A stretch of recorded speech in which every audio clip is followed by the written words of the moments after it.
Being on the outskirts, in a monastery where they lived remotely from people, she was tormented by unpleasant thoughts. No one paid any attention to her, who was in a bowed position before the holy statue. Winter came. The girl was cold. She tried to warm up. She mentally turned to God, noting that there were times when she hated him, but now she asked him to give her another chance. The girl admitted that she was truly naive, but now she realized that she was wrong. A violent attack of bloody coughing interrupted her prayer, and she raised her handkerchief to her lips. However, she looked up again and said that if God gave her another chance, she would not repeat the same stupid mistake again. But at that moment, an even stronger cough than before stopped her. She collapsed before the ancient statue, no longer able to stay on her knees. The girl understood that this was already the end, but in her last breath she whispered only one word. It was "I hate." Tears flowing from her closed eyes were accompanied by words about how she didn't want to die. However, the picture changed when the next day arrived. Opening her eyes, she saw the rays of the sun falling inside the bright room. She thought it was too noisy. She was used to the monastery always being quiet. As she slowly got out of bed, she wondered if she had lost consciousness and fallen asleep. But she felt that her breathing became easier. It seemed that she just needed a good night's sleep. However, here she was, struck by the reflection she saw in the mirror. Curses were on the tip of her tongue when she saw herself. In the reflection, a girl with clear skin and vibrant long hair looked back at her. Could she really have come back? This couldn't have happened, and this wasn't what she wanted. She picked up a large vase and threw it with all her might, screaming loudly that this was not what she wanted. The vase broke, water leaked out of it, but it was already impossible to fix anything. Bianca d'Arnaud, as she was called, was a countess from Sevran who had a rather unusual reputation in the country. She was considered an evil wife, and that was the opinion she had earned throughout her life, a previous life to which she did not want to return. Her husband was Count Zachary d'Arnaud, a loyal vassal of His Majesty the King of Sevran and the prince's right hand. Every day he risked his life on the battlefield, fighting for the reign of Prince Gautier. Meanwhile, his wife received new dresses and jewelry created by the famous artisans of Savran. Spending a lot of money, which the Count did not have, she remained in her chambers. At the same time, she screamed like a madwoman, breaking fragile furniture. She was angry at the whole world and hated it with all her soul. She had her reasons for doing so, but it led to an unhappy ending. The maids passing by thought that several days had already passed since she stopped eating and did not call for cleaning her room. One of them thought that they should just come in since she didn't invite them. Suddenly something happened to her, and the other one was more abrupt.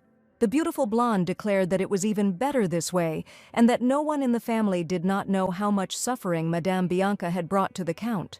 The previous Lord Arnaud was an extremely fickle character, causing the inhabitants of these lands to suffer immensely, but after Count Zachary became the new lord, everything improved significantly.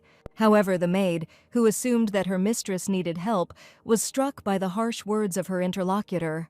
Count Zachary was a modest and idealistic gentleman for Arnaud. He made a lot of money from the war, and everyone thought he was going to make their lands rich. The people loved and respected their ruler, but there was one nuance. His wife, who lived in luxury and was accustomed to her husband giving her money without any restraint.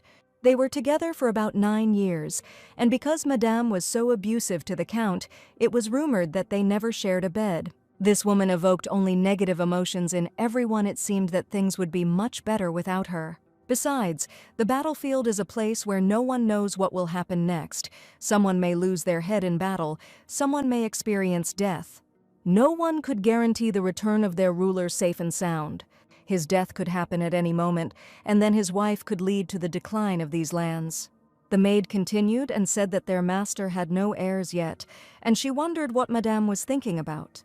At that moment she was busy with other things, remembering how she created lace. She held it in her hands, remembering that it had become popular when she was about 30 years old. She needed to understand what period of her life she had returned to. It turns out that she is now under 30, but this was not an exact figure. At the monastery, she was taught how to weave lace. Later it became very popular. It was definitely not a dream. Bianca swung the door open, startling the maids, and rushed to talk to one person. The girls were frightened by her sudden appearance. No one expected her sudden exit. They wondered to themselves if she had heard any of their conversation. She burst into the manager's office to clarify something. It was Vincent, the butler of the Arno family, with whom Bianca had previously been quite rude. She burst into the office, called him Winky, and asked how old she was now. He tried to correct her by saying that his name was Vincent, and then asked if she was 18 yet. Bianca wondered if she was only 18, just coming of age. Then she asked where the Count was now, and received the answer that he had gone to the front a couple of months ago. The butler thought that even if she was indifferent to the Count, it was impossible not to notice that he was absent because of the war. He wondered what she could possibly be thinking. Bianca asked him if he knew when the Count would return, and he replied that according to plans, it should happen in the winter. The thought occurred to her that it was during this period that something unpleasant was supposed to happen. Then she turned to him, called him Winky again, and said she needed something. After this, she declared that she hated to be cold, and that he should prepare for her the skin of a fox, a silver fox. The servant bowed to her and said that he would fulfill her request and that he would do it immediately. He was indignant to himself, since this fur was the most expensive. Bianca turned and headed back to her room. At this time, the butler recalled the words of his master. He said that he had to do whatever his wife wanted. At Blanchefort, she had been brought up in richer circumstances, and when she married him, she left all that behind, and he had to reward her. The master's decree was firm. Whatever she wished, Vincent must do it in the best possible way. Turning around, the Count added that since it was his duty as a husband, he would do everything to ensure that she did not need anything. Vincent thought that he probably didn't realize how luxurious she lived and how difficult it would be to maintain that level. At this time at the estate, Bianca was still thinking about her fate. If marriage was a business, then she would only benefit from marrying Count Arno in the future, and that seemed hopeless to her. At that moment, the skin she had requested was brought. A smile briefly appeared on her face as she remarked to Winky that thanks to him, she always got the best. The butler thought that if she was thanking him, she might learn his name, and then he reported that news had come from the front. The Count will not return in winter. He has already arrived in the country. He will return to the estate very soon. Bianca was a little stunned by what she heard and remained silent. After that, she grabbed the fox skin and turned around sharply. She remains in memory as an immature, frivolous, and angry wife, completely uninterested in her husband. Bianca walked out onto the balcony and looked over the railing.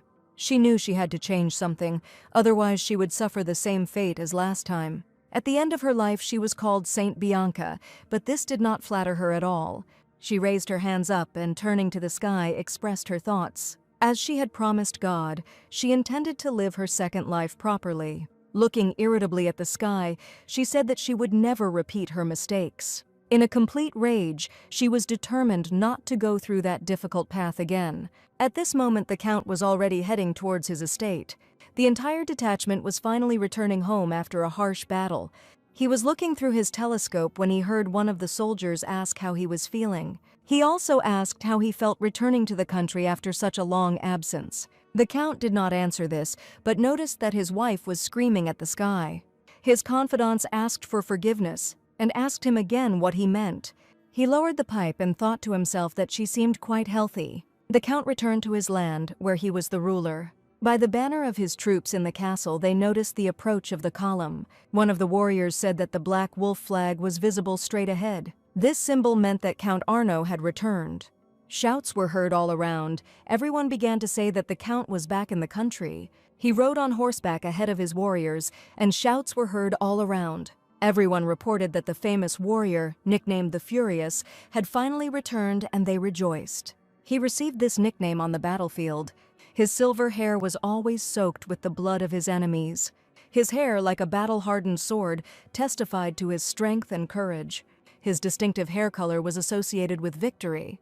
For the enemy troops, they personified fear itself, and he himself inspired terror. He was always met by a butler who congratulated him on his return. He reported that the banquet hall had already been prepared in his honor, for which he received gratitude. The Count turned to his warriors and said that they had all come a long way and had worked hard, so let them eat and drink to their heart's content. The warriors who remained in the castle asked how the expedition went this time.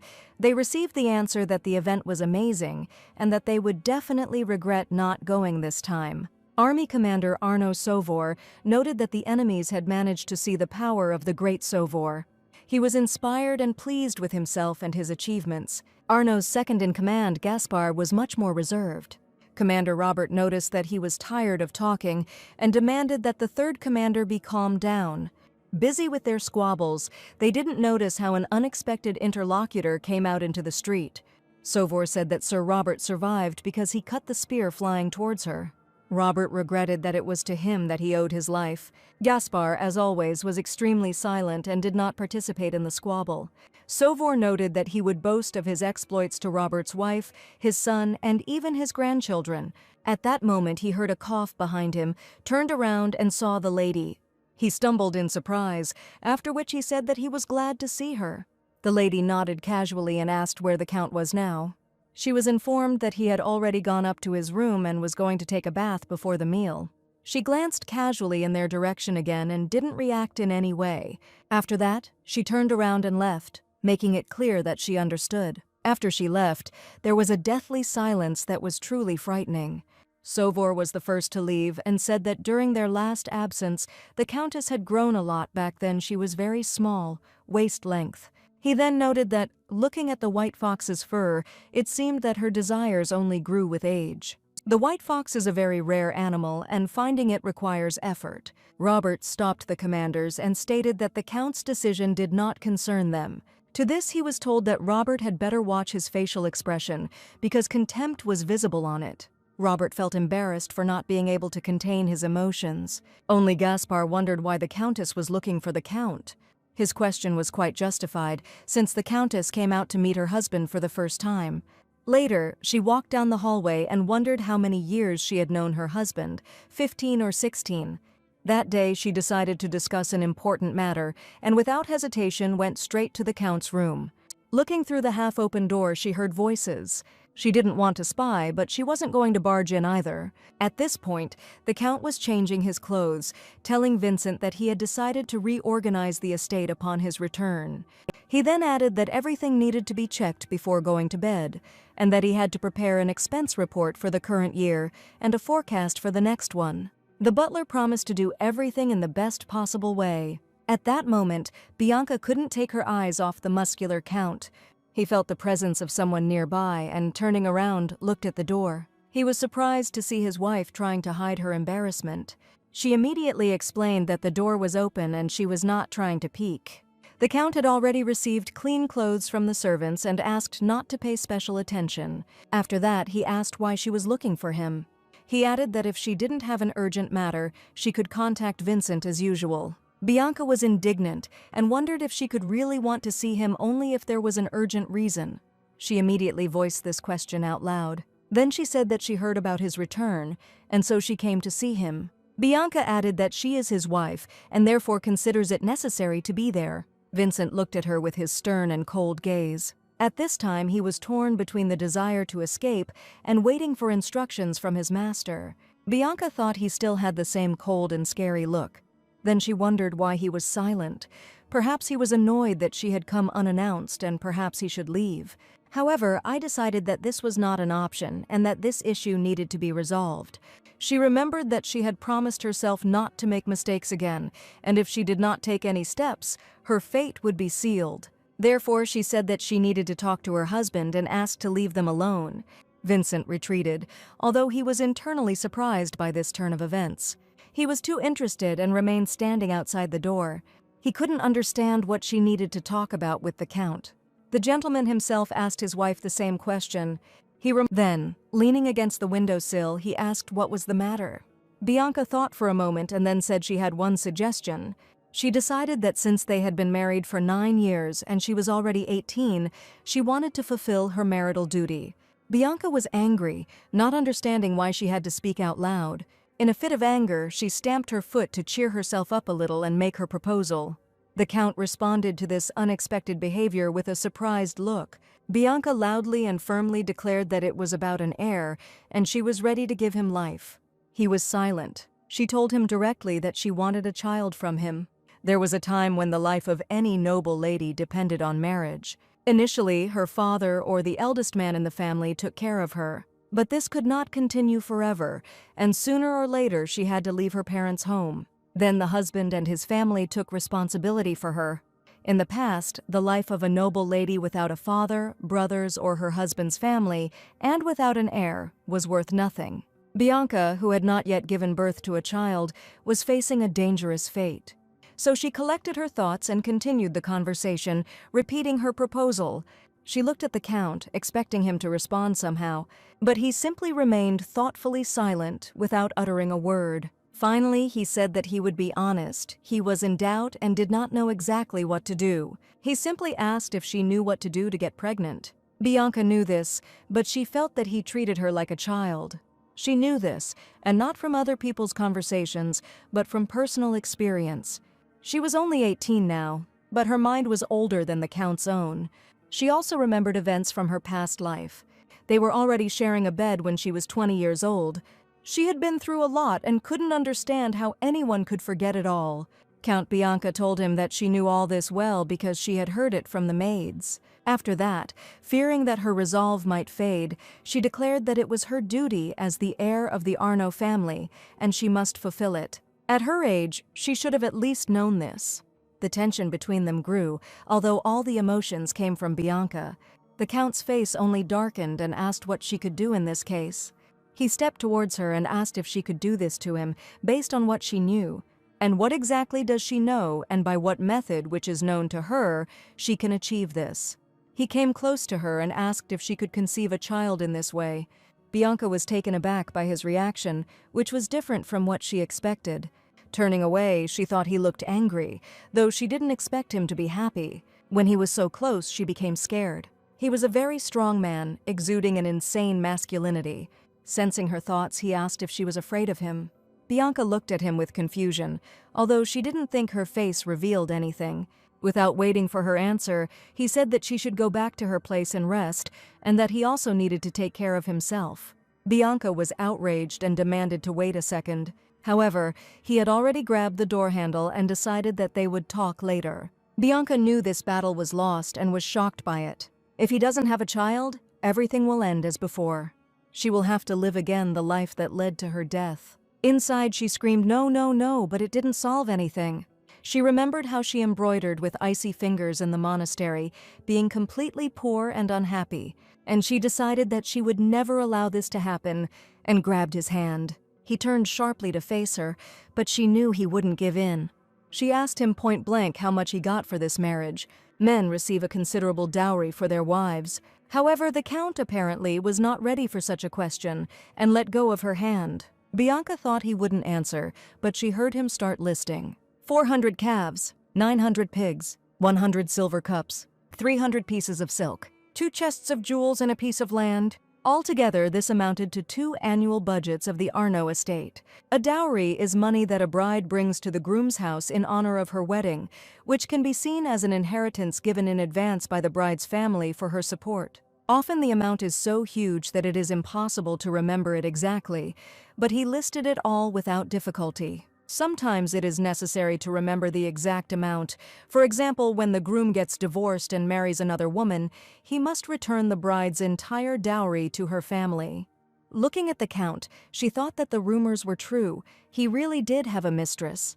So she said that she was not going to get divorced, and he could continue his relationship with that girl. After a menacing look in her direction, she continued and said that he could even register their child in her name. She would not interfere with their relationship, but would live on her substantial dowry. However, she didn't understand from the expression on his face, because in theory he should have felt ashamed. Any husband would be embarrassed if his wife started discussing his mistress with him, but his gaze remained menacing. He slowly said that he couldn't even imagine who had told her this nonsense. After that, he said that they would talk when the time came. Now he considered it absolutely useless. She tried to ask him why, but didn't have time. The Count turned and called Vincent, saying that he knew he was at the door, and asked him to accompany Milady to her room. The servant was shocked, but he understood that he couldn't get out of it.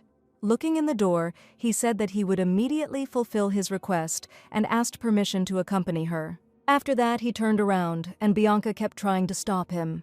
She demanded that he listen to her, saying that it was very important. However, he had already closed the door, and the Count was left alone in his chambers. He covered his face with his hand, trying to digest this conversation.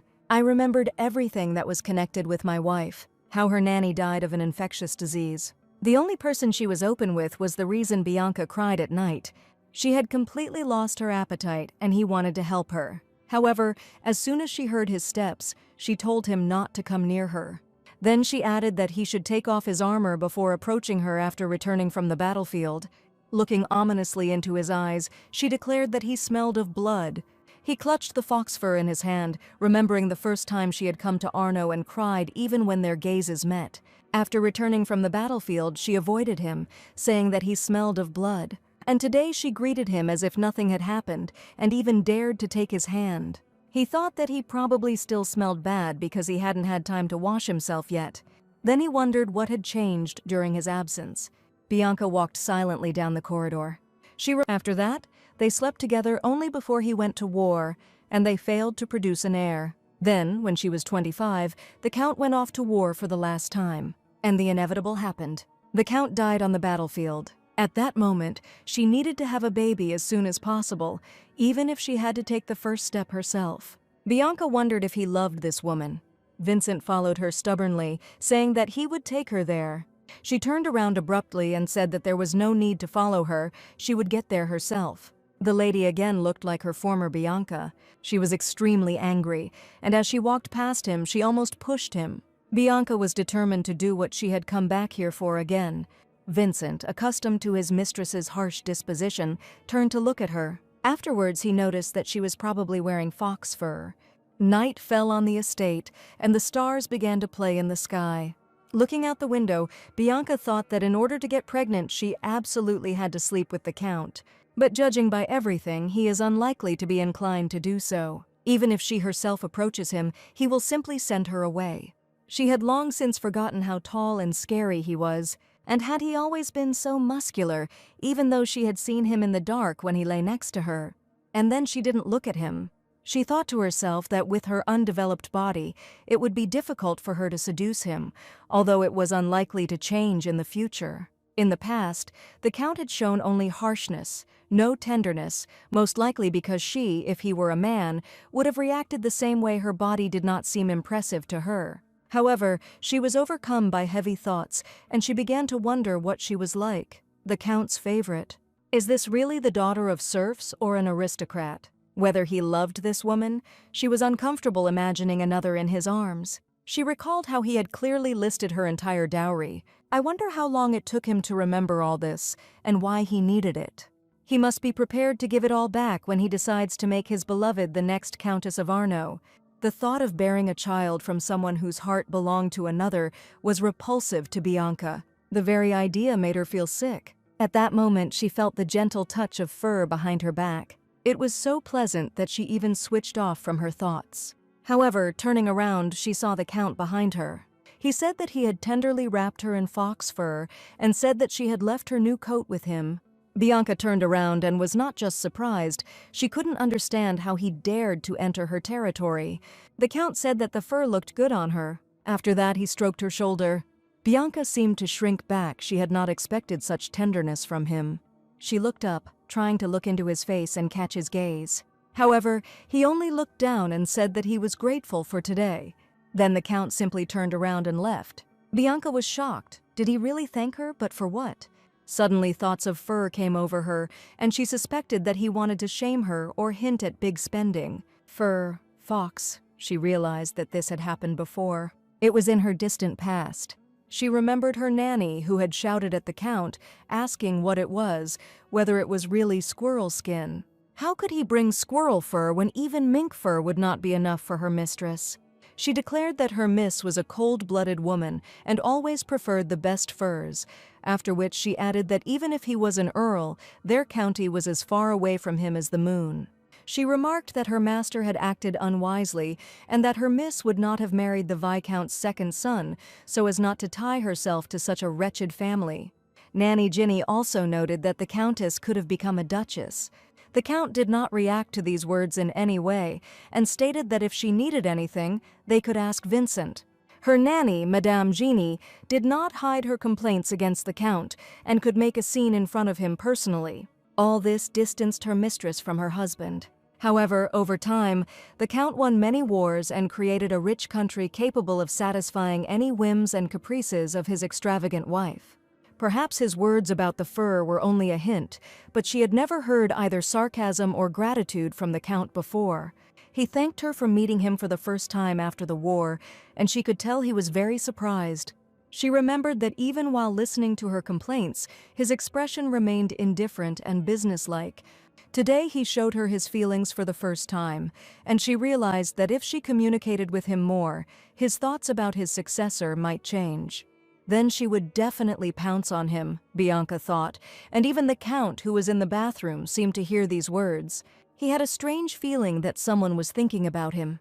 The next day, the castle rang with an unprecedented event.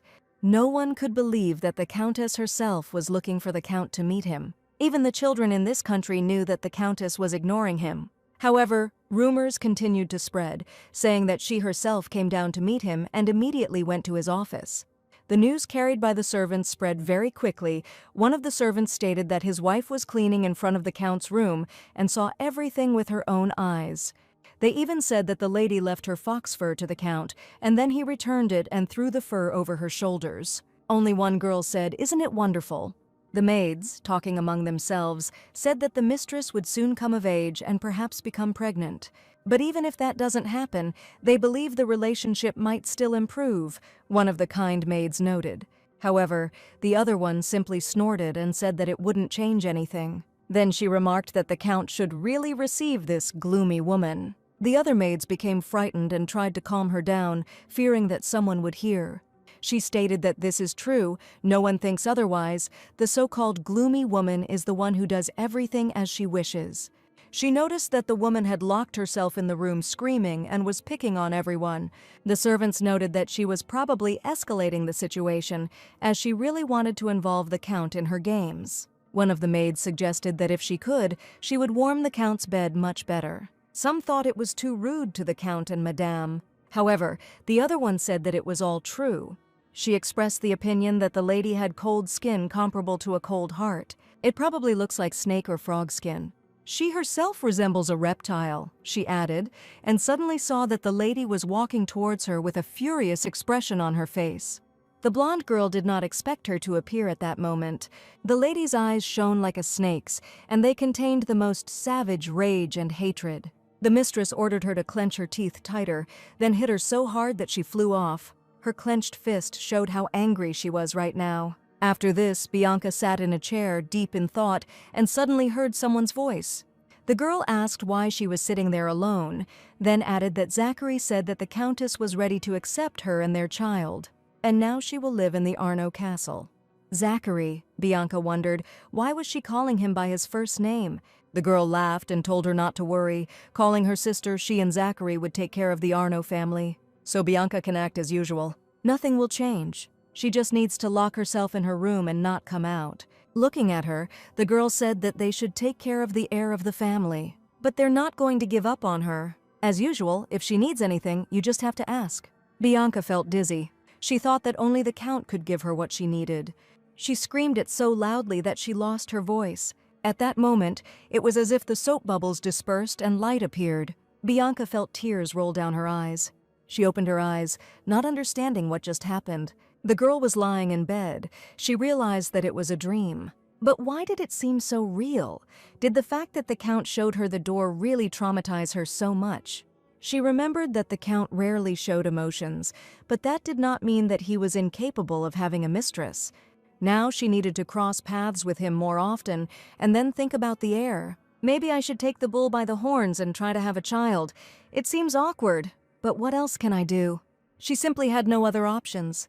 She walked out the door and headed towards the Count when she heard the dialogue from the dream. Shouldn't the Count receive this gloomy woman? She peered around the corner to see who was speaking. The words were repeated word for word, just like in her dream. Bianca heard that same maid say that she could definitely warm the Count's bed better than that cold reptile. Bianca was outraged. A gloomy and cold woman, you say? She is engaged in denigrating the family's reputation. The girl clenched her fist as if in a dream, remembering that she had often heard such statements when begging.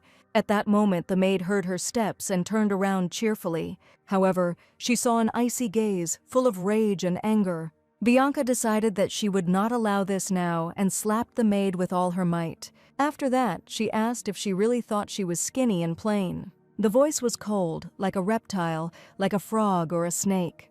She asked the maid if she knew that reptiles spray poison. Perhaps that is why she dared to open her mouth and throw dirt at him. Bianca turned to the other maid and called out to her. She told her to bring the rod. After this, she stated that today her mood could not have been worse. It was as if a thunderstorm fog hung over her. Looking at this time, another maid brought her a rod. She held them out with a trembling hand. Bianca said that she could have just laughed, but how dare she compare her mistress to herself, an ordinary servant. After that, she demanded that she stretch out her hands. The blonde's courage disappeared somewhere when she saw that her mistress was not joking. Her whole body trembled, and the imprint of the slap was still visible on her face. She stretched out her arms, still thinking that this was some kind of absurdity. However, the swing of the whip sobered her up. While hitting her, Bianca said that it was because she dared to compare herself, ignoble, with the mistress. The next blow she gave her was that it was because she listened to other people's gossip about her mistress. The next blow was for her inability to keep her mouth shut. Another one for insulting and slandering her mistress. The servants became worried and someone asked for the butler, but Bianca continued and said that this blow was because she dared to desire her master. At that moment, someone grabbed her hand so hard that she couldn't resist. Bianca turned around ready to hit the man. However, he asked what she was doing.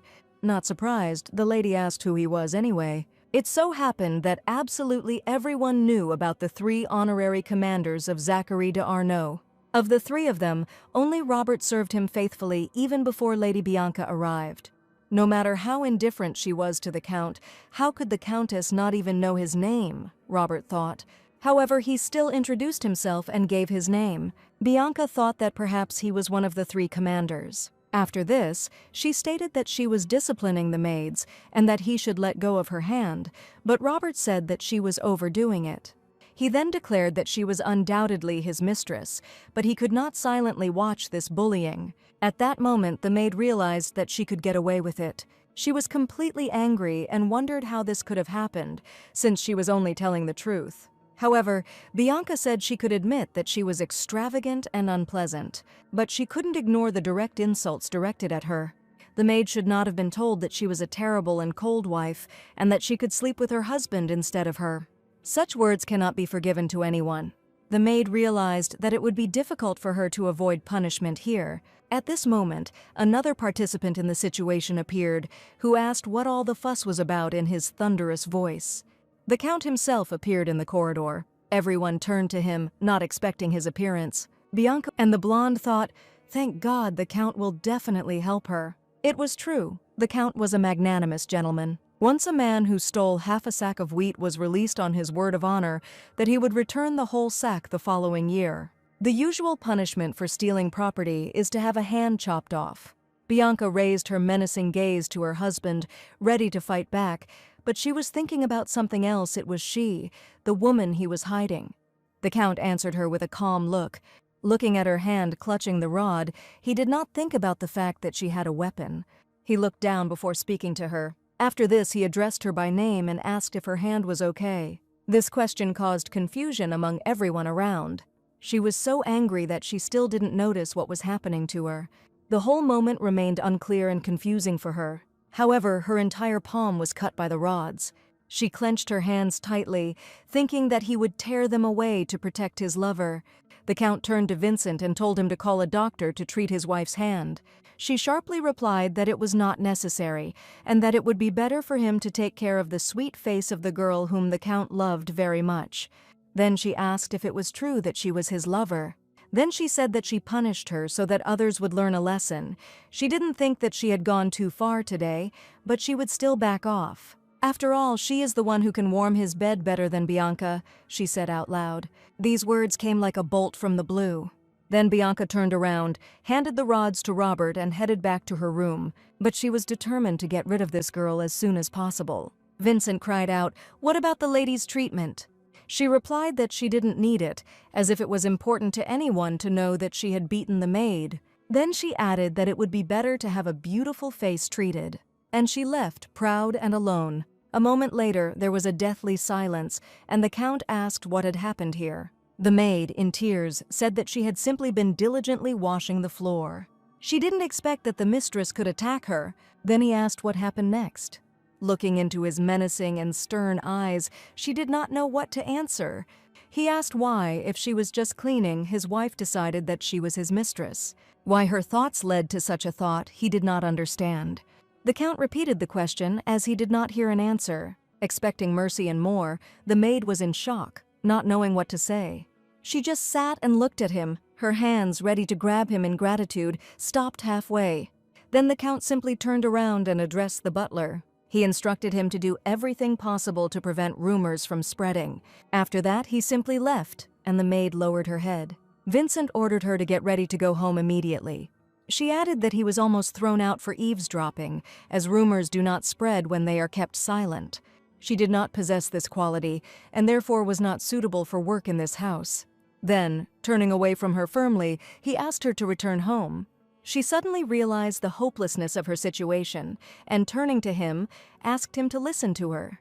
Vincent no longer paid attention to her and switched to Commander Robert. He asked him what he was doing here. He replied that he saw the Countess slapping the maid's hands and tried to stop her, but having learned of the insult inflicted on his mistress, he realized that the reasons for anger were justified.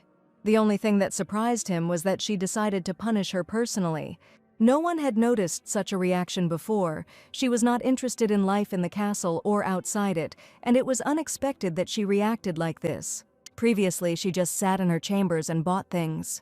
The actions of the lady today contradict her role, but she acted quite harshly. Vincent said that he was still sure that the lady had changed her attitude towards Arno. This surprised Robert greatly, but he noticed that all of today's behavior did not fit into the usual framework. Either they were about to undergo big changes, or he was imagining things, but the lady had really changed. At this time, Bianca was lying behind closed doors. She was going crazy from the pain that was tearing her apart. The arm felt like it was on fire and swollen. Looking at the ceiling, Bianca tried to stop the pain with the power of her thoughts. But nothing helped, and she began to think. Since her hands were so swollen, the maid probably didn't have hands at all, but loaves of bread. This thought made her feel a little better. She was not tormented by pangs of conscience. She imagined that the Count was now comforting that girl, kissing Bianca's hands, swollen from blows. He probably quietly whispers in her ear that one day he will throw her out of the castle and give her place. It was unbearably painful, even worse than physical pain. Turning away, she looked at the fox fur lying nearby. She opened her heart only to her nanny Ginny, who came with her from Blanchefort. After her death 5 years ago, not even a personal servant remained nearby. In Arno and the young lady there was no one who could give support, and this made her feel lonely. However, unexpectedly she found an ally. The maid who swept and washed the floors in her mistress's room. She could only watch from afar, because the lady was used to enduring pain and loneliness on her own. But at one moment everything changed. Lying on the bed, Bianca heard someone enter the room. She turned around to ask who was there, and one of the maids apologized.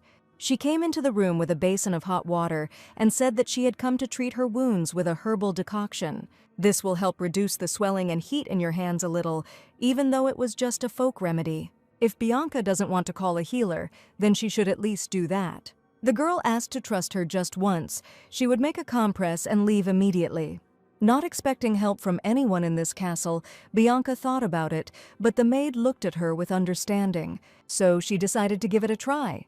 She gently touched Bianca's hand with the damp cloth. Her eye almost twitched from the pain, and the maid said she would try to do it more gently. She sat, gently wiping her hands, and Bianca became thoughtful. The herbal infusion began to work, and she felt better. Warmth and peace appeared in my soul. She recalled the advice of her nanny Ginny, who said that when she cried as a child, she did not show it. Many people wanted to help her get up, but she considered herself a very valuable person and could not be touched carelessly. She said that one day someone would come along who would understand her, and when that happens, she will need to take the initiative. To do this, it will be important to come to an agreement with this person. Remembering all this, Bianca realized that the situation was perfect. She asked the maid what her name was. She replied that her name was Yvonne. After that, Bianca said that the decoction helped a little and asked if it was possible to make the same decoction the next day.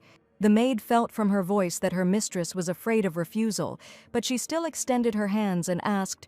It was very unexpected for her. She realized that her mistress was not as simple as she seemed. The girl happily replied that she would do it with pleasure. She said she was glad she could finally do something for her mistress. Bianca sat and wondered what she should do next. It turned out that the Count did not want to have children from her, since he had a beloved woman. Without an heir, one can only sympathize with her situation in Arno. She thought about what she should do and what she could expect in general. She had to do something to survive. At that moment, she heard the maid's cry. Bianca turned around and Yvonne apologized. She then pointed out that she had noticed something on the floor and couldn't resist picking up the embroidery Bianca was doing. The maid said that it was the first time she had seen such beautiful embroidery, like the wings of a goddess. Bianca was very surprised by this reaction. Then she smiled and understood. She has something important. Even without an heir, father and brother, she will be able to survive, because she has a weapon that will become her strength. 10 years ago, radical changes took place in the Count's life. At that time, he was just a young knight who was pursued by some man. He called out to him, asking him to wait. Zachary turned around and heard that his legs were too long, so he walked too fast. His interlocutor asked him if he was the son of Viscount Vigue. To this he replied that 3 years ago this title had passed to his elder brother and that he was currently the head of the Arno estate. The man was convinced that it was indeed his son and introduced himself as Gustave de Blanchefort. He said he was very pleased to meet Baron Zachary de Arno. The young man still looked at his interlocutor with distrust. However, he remembered that this count was the right hand of the Crown Prince Gautier and a loyal subject of Sevran. He served his king faithfully. Then he asked forgiveness for his rudeness and ignorance in not recognizing the count. He said that everything was fine because he himself started chasing him, and after that he asked him for a minute. He wanted to discuss something personally with the Baron. The conversation continued over tea. Count de Blanchefort treated him to a drink made from various herbs growing in the kingdom's garden. He added that, according to rumors, it is now fashionable in foreign countries to drink various herbal infusions. He noted that he enjoyed drinking tea in the company of a brave knight, but still did not begin the conversation. Everything was really interesting, but the knight was impatient to find out the essence of the meeting. He asked the count directly. He calmly replied that until that day he had been loyal to the king with all his heart.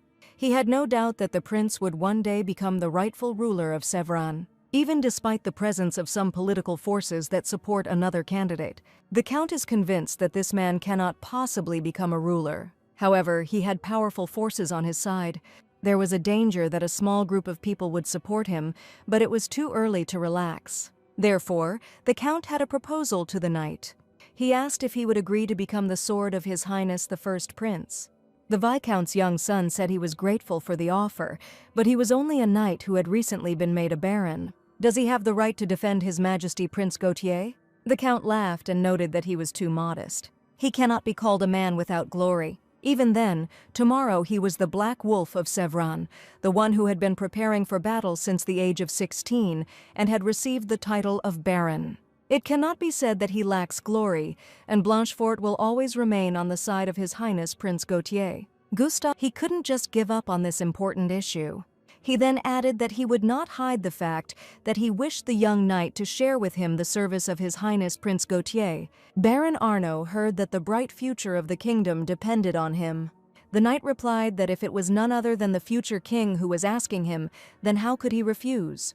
In the end, he was surprised by such a proposal, but he was ready to take the oath of allegiance.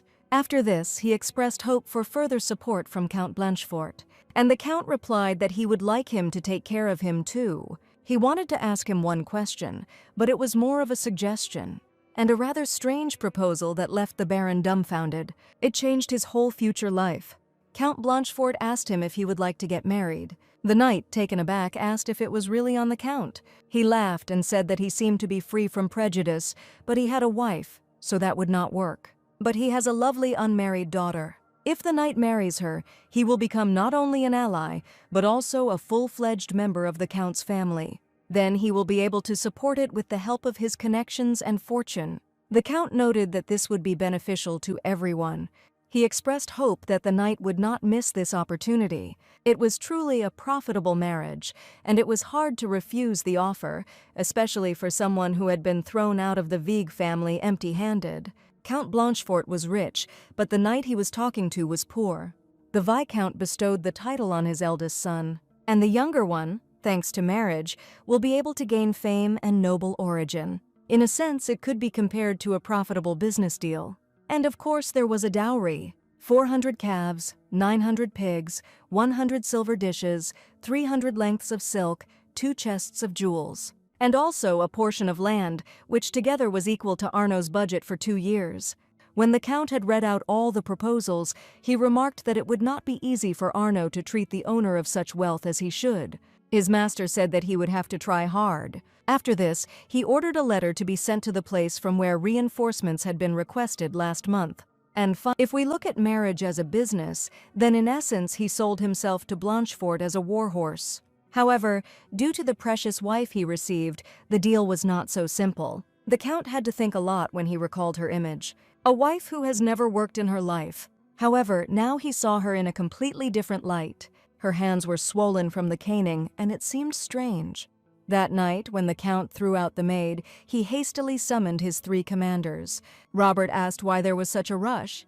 Gaspar suggested that perhaps Aragon had invaded again. Sauveur noticed that they had returned only yesterday, and it was already time to go to war again. They immediately approached the Count's office. Opening the door, Robert loudly asked why the Count had called them. However, they were surprised to see their boss. He said they arrived quickly, and Sauveur immediately bombarded him with questions about the need to return to the war. They were very worried because they had not been home yet, but the Count said that he had gathered them because a more important question had arisen. Robert was amazed that there could be something more important than war. Gaspar's gaze also became tense. Sauveur, as always, was thinking about his own things. He was surprised that the Count was wearing glasses, although they suited him. However, the Count said that he wanted them to guard his wife, not all of them, but one of them. The knights were astonished. They couldn't even find what to answer. However, Sauveur exclaimed, "Is this really more important than discussing military issues?" Others wondered to themselves why the Countess, who was constantly sitting in the room, needed an escort. Robert noted that it was probably related to today's incident and asked if he was worried about a repeat. Sauveur noted that, apparently, the Count was going to find someone who, if necessary, could cover up the consequences. And then he suggested that the purpose of this was to ensure that there was always someone who would immediately compensate for the damage. But Robert stopped him and told him to stop chatting. The Count, looking out the window, said that, judging by their words, the Countess spent most of her time in her rooms, but once the incident occurred, she just had to go out. He wanted to have a trusted person by her side at all times to keep an eye on her safety. He couldn't trust his wife's protection to just anyone. At that moment, the Countess was sitting in her room, embroidering. She recalled how she learned this. She did not know that at that moment the Count was telling his subjects that Bianca di Arno was the most precious thing in this castle. The next day the weather was wonderful. The sun was already shining brightly through the windows when the maid headed towards her mistress.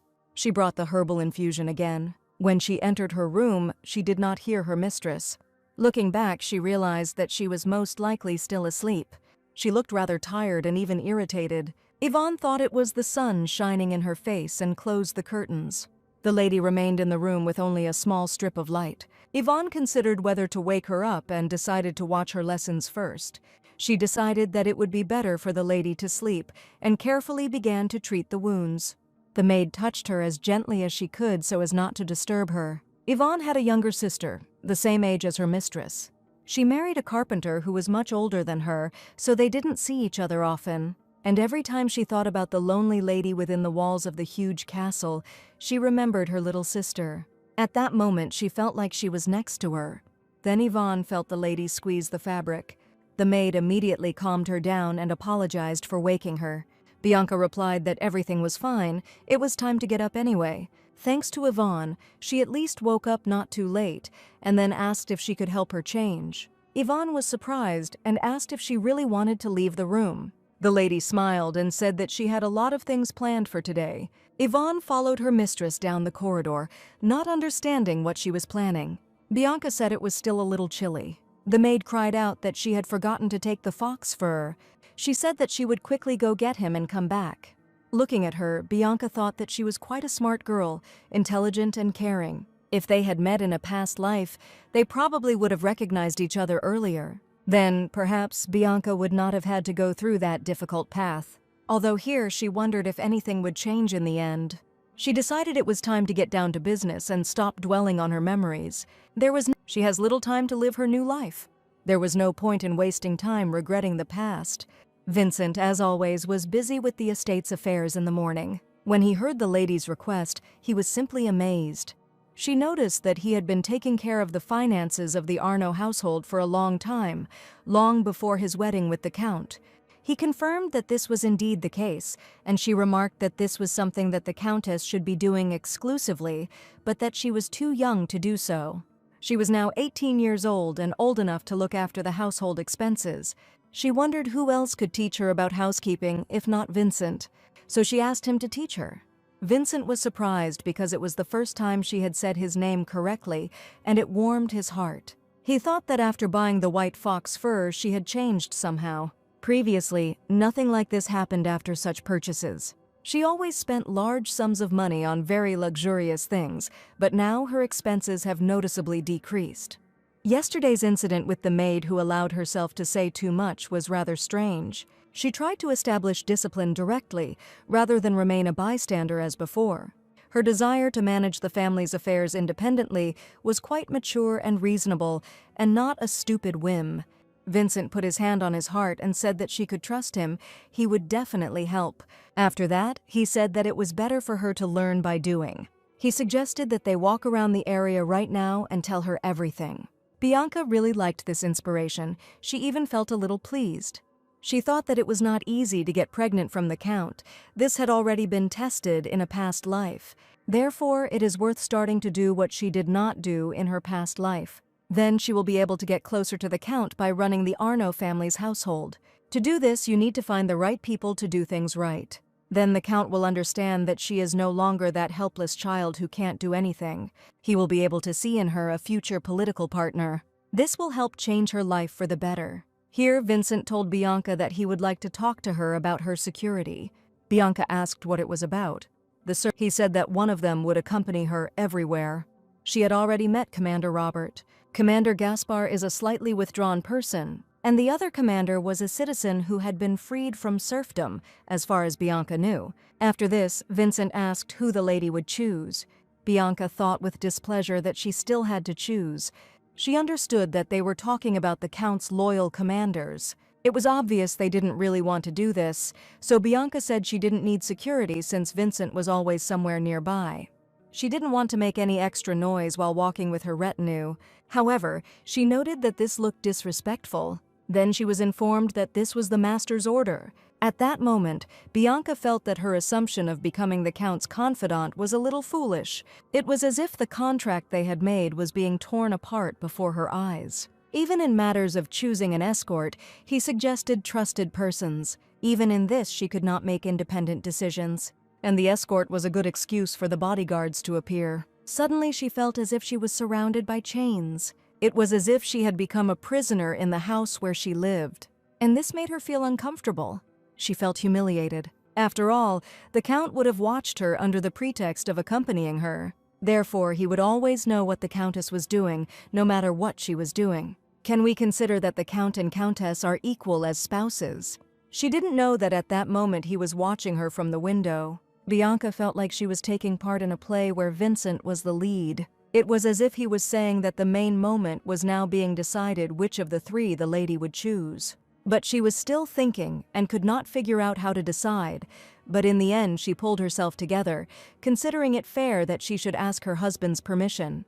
So it was better to think positively.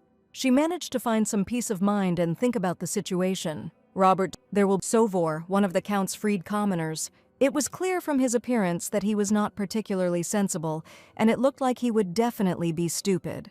It was definitely not worth taking. Her life was changing for the second time, and this was the first time she had faced such a difficult choice. They all have their flaws, and someone had to be chosen. She started to speak when suddenly she faltered, deciding who would be the escort. At that moment she felt a light touch from behind, which reminded her of something. And I couldn't believe that this was happening again. Could it be that the Count had decided to wrap her in a fox skin again? However, turning around, she saw her maid Yvonne, who apologized for taking so long to look for her. She was sorry that she had lost so much time and that her mistress was frozen. Bianca thanked Yvonne for running for her.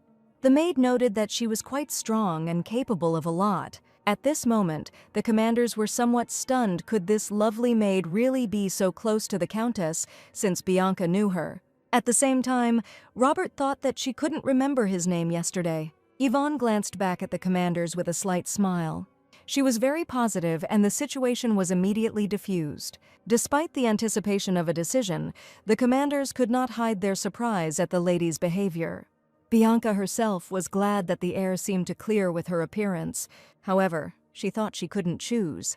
She looked at the commanders with displeasure and wondered why no one wanted to put forward their own candidacy. At that moment, she suddenly heard the voice that I said, Yvonne, and she looked at the commanders in surprise. Gaspar raised his hand and announced that he would become her guard. Bianca thought he was as big as the Count. His face was emotionless, but he volunteered to be her escort. She couldn't understand what was on his mind, which made her uneasy, and at that moment the other commanders thought he was joking. She thought to herself that at least there wouldn't be any unnecessary noise, and she told Vincent that she didn't care. This choice was already a long one. From today onwards, Gaspar will be the mistress's companion. Bianca said they had wasted too much time and should start with the bedrooms. However, Bianca turned towards the voice. It was the Count. She was surprised by his appearance.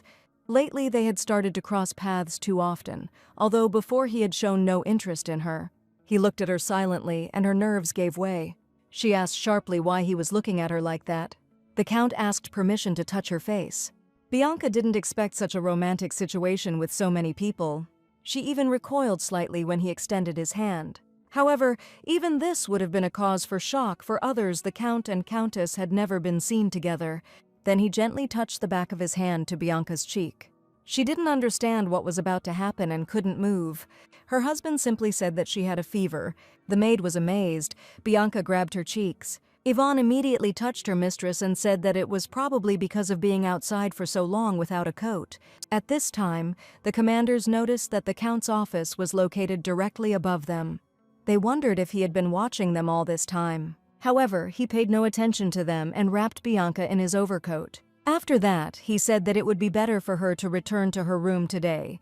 He indicated to the others that he needed to talk to his wife, and he himself would take her out so that they could return to their business. Taking her by the shoulder, he walked with her into the room. Bianca was amazed. Did he really want to talk to her about something? But from the outside, it looked very romantic. The tall Count was leading his fragile wife into the house. Everyone present was simply amazed, because he had never accompanied her before. It was warm inside. Bianca began to warm up. The Count walked ahead. She moved away a little, afraid to meet his gaze. She thought to herself that he most likely wanted to discuss yesterday's incident. He might even force her to apologize to that maid. Bianca had already forgotten what she looked like. It was clear that she was a blonde. And since he wants to take her as a second wife, then in her opinion, they should get along with each other. This is the Casanova of the millennium. After this, Bianca asked under what pretext he would have offered to accompany her if she had not had a fever. The Count turned slightly, noticing that her tone was irritated. Bianca noted that if he wanted her to apologize to that maid, he would not force her because she had pride. After that, she added that she was not sure whether she was in love with him, but the Countess here was still Bianca. The Count calmly and in a dispassionate tone noted that he had already thrown out that servant. Bianca was surprised and asked him again. Then she said, "Is this really how he wants to remove all suspicion from himself?" He just looked at her and answered very simply that he did not have a mistress. Bianca was confused, not so much by the words, but by the tone of the words spoken.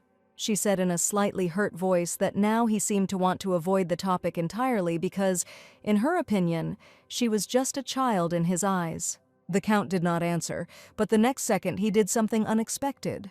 He raised his hand and touched her. Then he said he didn't know how corrupted he was in her eyes. And he added that he was not so shameless as to have a mistress without his wife's knowledge.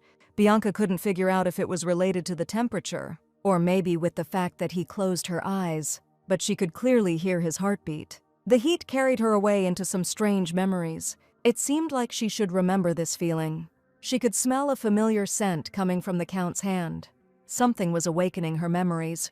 When he touched her, she remembered him from his past life. In moments when they were close, it was the scent of musk. She came to her senses when the Count removed her hand from her eyes.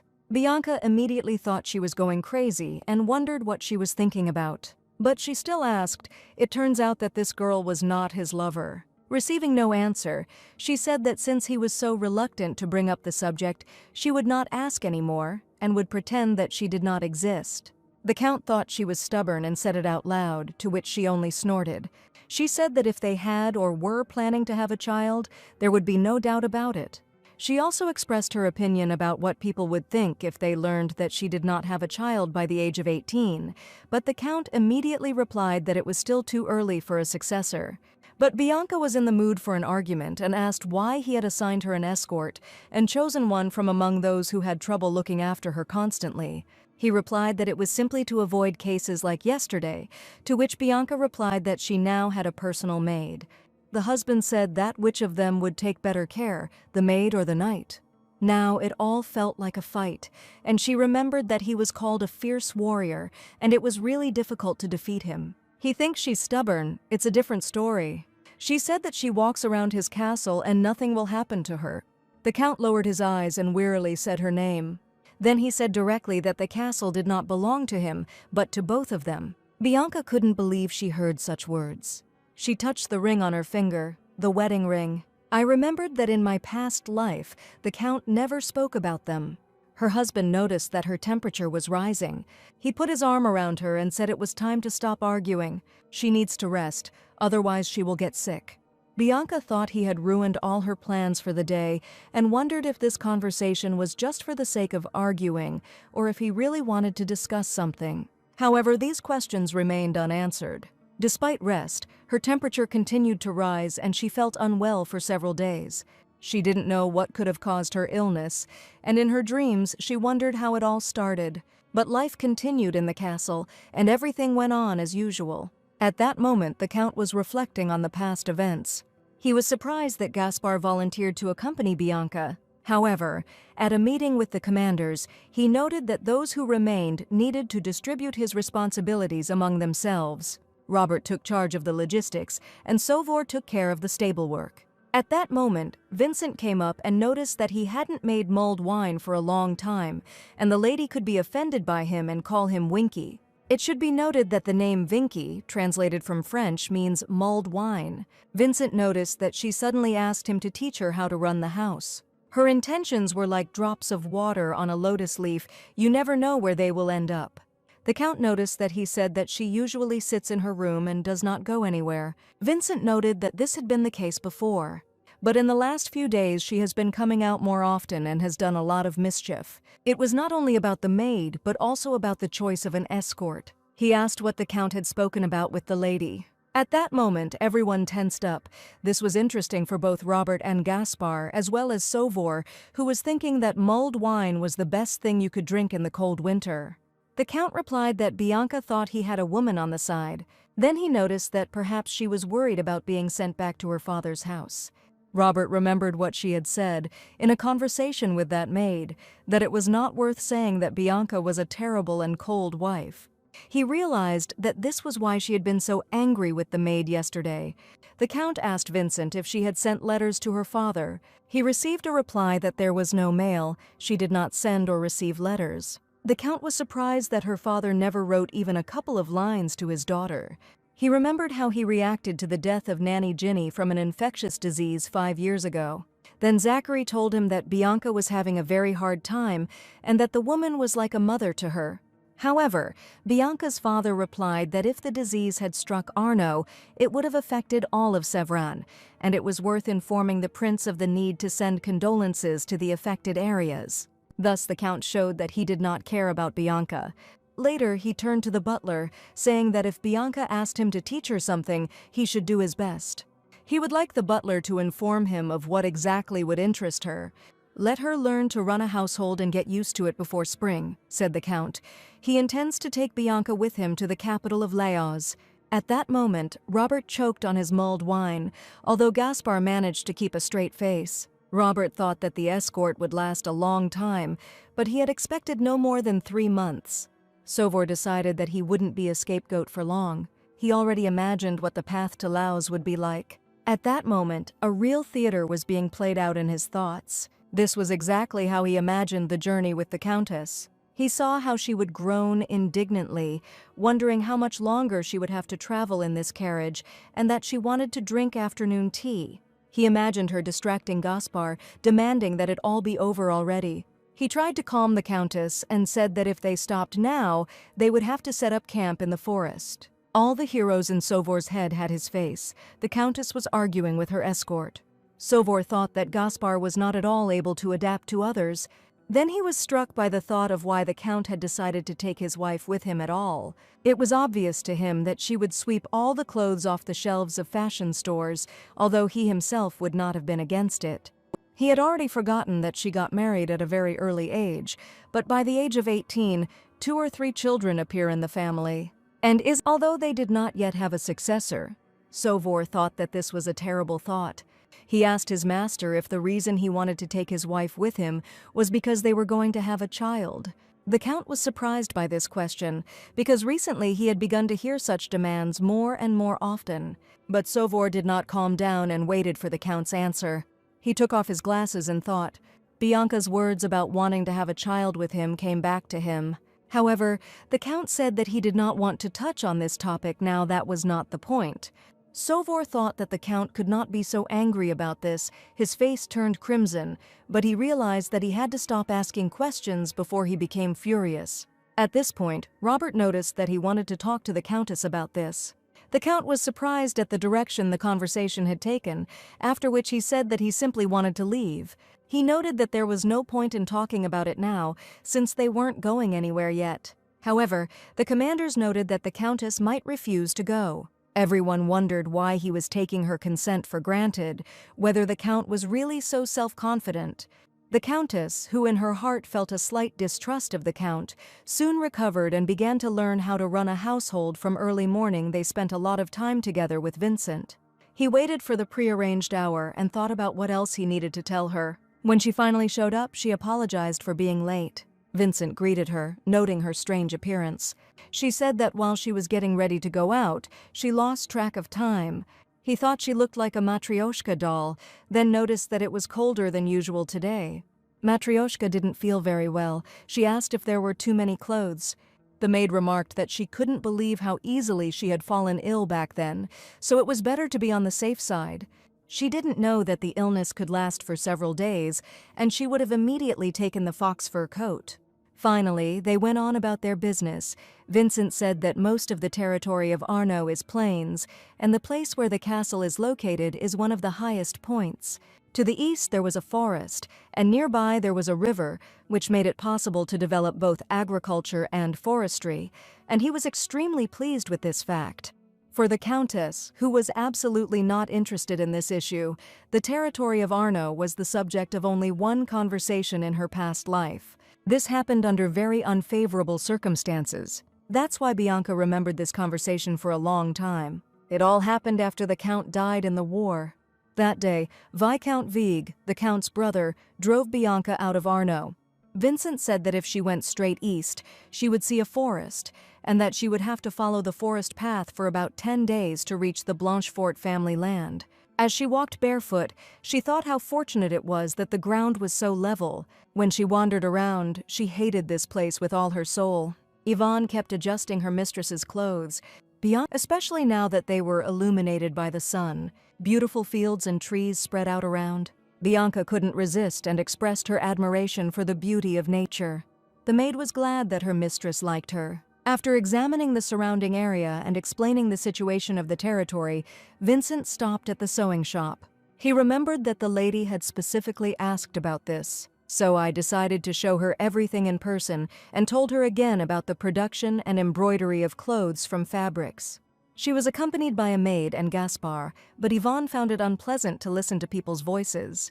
They were wondering if it was the Countess they had heard that she had beaten and fired Ante, who had worked for them in the castle. Then they added that there were rumors that the Countess was very thin and had a so-so face. Now the girls said that she was rather plump than thin. Her face was like a loaf of bread. They even noted that apparently skinny Anta had been hit hard. Yvonne wanted to defend her mistress, trying to say that she was simply wearing a lot of clothes today. She wondered if the lady had heard all this. However, she didn't pay attention and pointed her finger at the embroidery on the display case. She asked who completed it and in what time. The girl replied that she had been embroidering it for about 4 days. The Countess told her to find her tomorrow. She needed to talk to her. After that, she asked Vincent what was next on the agenda. Then she turned and walked forward quickly, with clenched fists. The girl was surrounded by her friends, and she was worried about what she could have done wrong. At that time, Bianca thought that this talented girl sewed quickly and could be easily trained. Vincent said that next up were a butcher shop and a candle shop. On the way they came across a butcher shop.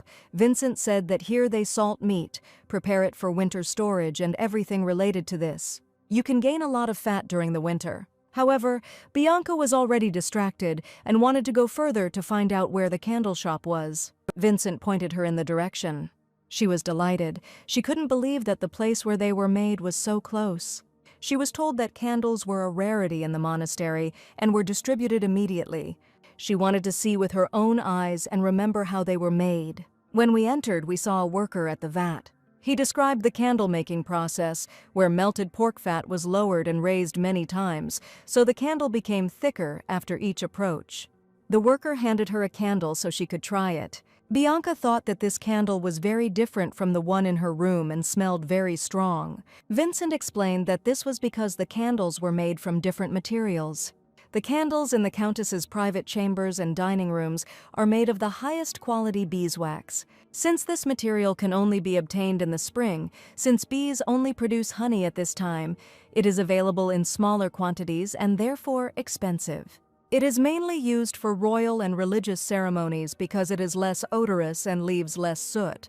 He said that the Count had ordered beeswax candles to be placed wherever she was going, and the Countess was furious again. Is he really going to continue to patronize her? Is he just making fun of her? Or is this a hint that she should try to be more economical? Bianca was about to leave, but she heard some noise. She listened carefully and headed in that direction. Just as she was about to approach, security intervened. Gaspar moved her aside to check what was going on. Lifting the lid of one of the boxes standing nearby, he was confronted with an unexpected picture. There was a boy sitting inside with a knife in his hands. Gaspar sternly asked who he was. The boy with the knife was clearly dangerous. The knight grabbed him by the scruff of the neck. At that moment, the owner named him Nicola. He shouted loudly at the boy and asked what he was doing there. Yvonne advised the lady to stand behind her. The boy had a knife in his hand and blood was dripping from it. He apologized, noting that the boy was simply holding a knife. Bianca said it would be difficult to seriously injure her with that knife and demanded that Gaspar leave it and Yvonne examine it. Indeed, this child could not have caused her any serious harm. However, it was not for nothing that he hid in this box. While the worker was talking, Bianca decided to look inside. What she saw filled her with utter admiration. She had never seen such beauty before. It was like the creation of angels. It was so beautiful. She saw one of the candles, which was skillfully carved. It was a magnificent form. Such beauty was impossible to imagine. At this time, Yvonne bandaged the boy's hand to stop it from bleeding. Bianca turned to him and assumed he had done it. He stated that he didn't mean any harm. However, he was frightened since everyone knew about the lady's formidable character. She turned to the workshop worker and asked if the boy had been trained to carve candles, to which he received a negative answer. The worker reported that the boy's father was a shepherd and his mother a servant. He was born into a poor family and would have become a cattle breeder early on, like his father. However, recently he learned to ruin candles. Vincent remarked to the lady that practice is often more useful than theory. Even the candle was Arno's property, and the boy used it for his own interests. It was no different from stealing. Therefore, he should receive a fitting punishment. Vincent insisted that she should scold him so that he would not think about it anymore. The Countess looked closely at the child. Tears were streaming from his eyes. There were many rumors about the lady, especially that she had beaten a maid in her castle a few days ago. He couldn't even imagine what it was like. She probably hit her and said it was because she didn't do what she asked. The boy was afraid that she would hit him too, and he began to tremble all over. However, the lady simply told him to find her tomorrow. It seemed to him that all the threats of the world were hidden in her eyes, and his life was over. But she turned around and said it was time to leave. Vincent hurried after her and noted that practice was very important. He needed to be punished. Bianca herself spent the entire day studying housekeeping. The next day was early morning. The sun had just risen. They looked at each other, not understanding what awaited them. They knew that the lady had called them both. They were met at the threshold. It was Yvonne, smiling as always, who invited them in and said that she would tell the lady. After this, she invited the boy to follow her. The boy didn't know how to address her and called her little sister. He then expressed his gratitude for dressing the wound, explaining that he had washed her handkerchief, but it was not dry yet, so he had not brought it. He promised to return it a little later, and Yvonne said that he should thank not her, but the lady, since it was she who asked him to help him, and the handkerchief also belonged to her. This was unexpected for Nicola. He expected anything but this. He couldn't believe his ears, but he was still too scared. Yvonne said that the lady had no place to put the handkerchief, so it was in her possession. She then noted that the lady was also glad that the boy's wound was healing. He didn't believe it and asked again. At that moment, a maid who had been eavesdropping passed by, and as she passed, she pushed Yvonne hard, causing her to fly back and fall to the floor. Before she could understand what was happening, she looked up and saw hatred in the maid's eyes. She muttered the word traitor through her teeth and walked past. Yvonne knew that Ante, who had recently been expelled from here, had many friends both inside and outside the castle. Rumors spread that it was the mistress who had driven her away, and they spread quickly. Because Yvonne was close to the lady, she began to be called a traitor. Thinking that Yvonne was watching everyone from the sidelines and telling everyone about her colleagues, she was considered a real traitor. Because of this, she had to constantly face hateful looks. At that moment, Nicola addressed her with an appeal, again calling her sister. He asked her if everything was okay, and she remarked that she needed to be more careful. Then she laughed and noted that she had a fairly strong build and was not hurt. After that, she smiled again and said that it was time to go because the lady was already waiting. They reached her chambers. Bianca said they arrived quite early, as she had simply asked them to find her. However, she praised them for their diligence, as they had come early in the morning. The seamstress was surprised, as was the baby, since the lady looked like a little rabbit yesterday. But they were met by a slender young girl who asked if they could keep their mouths shut. The seamstress said she was often called a wallflower. Bianca remarked that this was excellent, and added that no one should tell her about the design she was about to show her without her permission, and also promised to teach her how to weave such lace. And she had to do as much as she could in a week. Accepting the drawings, the seamstress readily agreed. Then she asked what kind of lace it was. However, the Countess had already turned to the boy and reminded him that he had been stealing Arno's candles and cutting out various things from them, saying that hands would be cut off for theft. Since he is still very young, she will have to give him another punishment. The boy's whole body was sweating. He was afraid that something worse would happen. However, the lady opened a pre-prepared box in front of him. Nicola was amazed. Inside were luxurious candles. The lady noted that, as she had expected, he immediately understood that these were first-class beeswax candles. His punishment was to cut out as much of these candles as he could and then show her the result. Then she added that she would tell the butler so that he could get new candles when these ran out. Looking at her, the boy said that this was not a punishment, and why was she giving him something so valuable? He thought she would drive him away from these lands, and this surprised Bianca. She just smiled and said that you could tell she was invested in them. Starting your own business requires a lot of money and time. Now she was investing in developing their talents because they can create truly beautiful things. Then she folded her hands, and the two felt a certain cheerful and daring mood in her behavior. Looking at them, she said that she planned to make a business out of it. She decided to become the best in the field of creating beautiful candles and lace. However, the butler did not appreciate her intentions and said that she was giving too expensive things to a child and an ordinary seamstress. However, Bianca said that looking at beautiful, expensive things improved her mood and ordered the yarn to be given to the seamstress. She then stated that more materials would be needed in the future and that he would need to get them, and then walked him out the door. Shocked by the mistress's behavior, the butler could not resist her. He thought that my lady's expenses were becoming as great as before, and the sums had again increased considerably. At this time, Yvonne began to have problems. A fire broke out in her room and her winter cape was destroyed. Yvonne tried to put out the fire with water, but it was too late.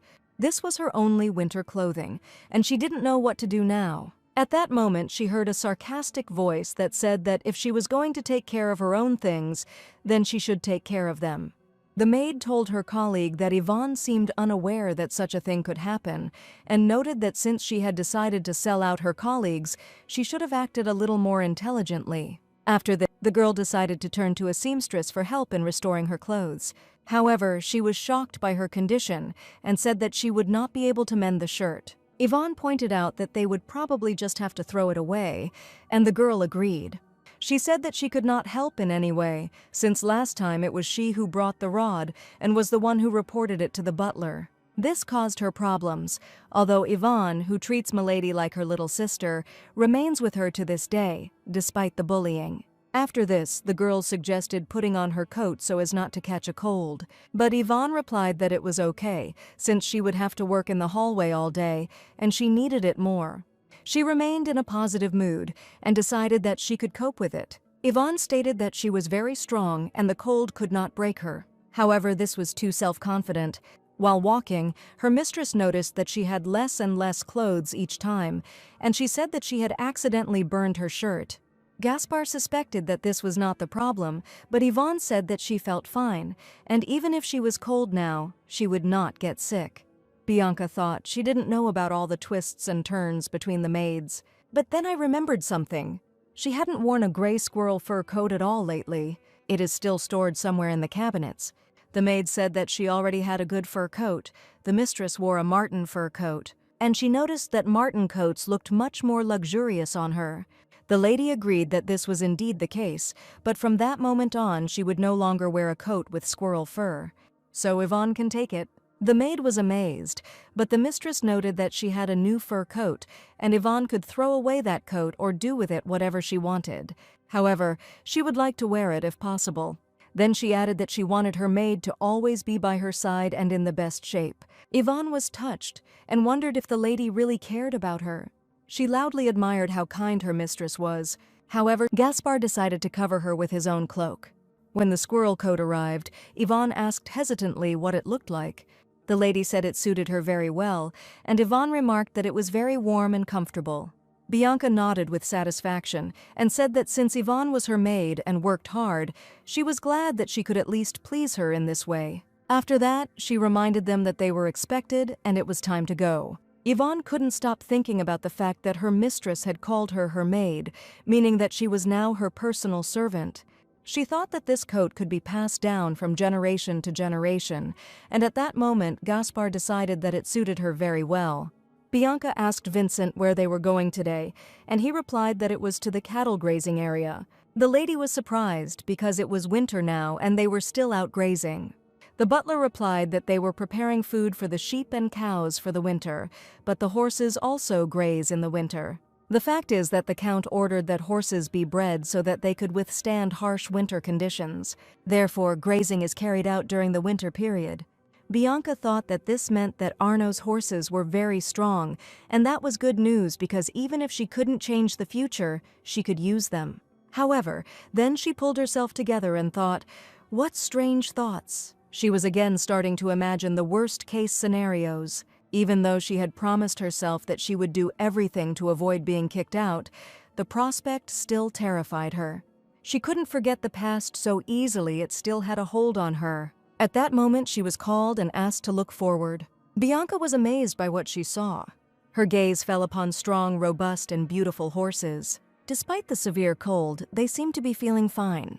The count himself sat on a black stallion. Despite the frost, he was dressed very lightly, with only his shirt open, and this was surprising. Bianca remarked that as a count he should have dressed differently, given the cold. He looked very confident and impressive. The girl stopped and watched the count for a long time. She couldn't take her eyes off him. He looked very powerful, riding on a strong horse.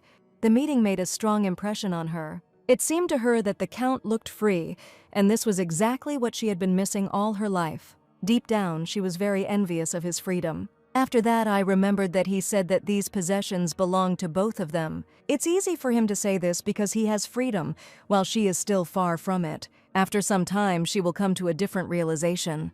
She will understand that the envy she felt at that moment was in fact just a manifestation of an inferiority complex.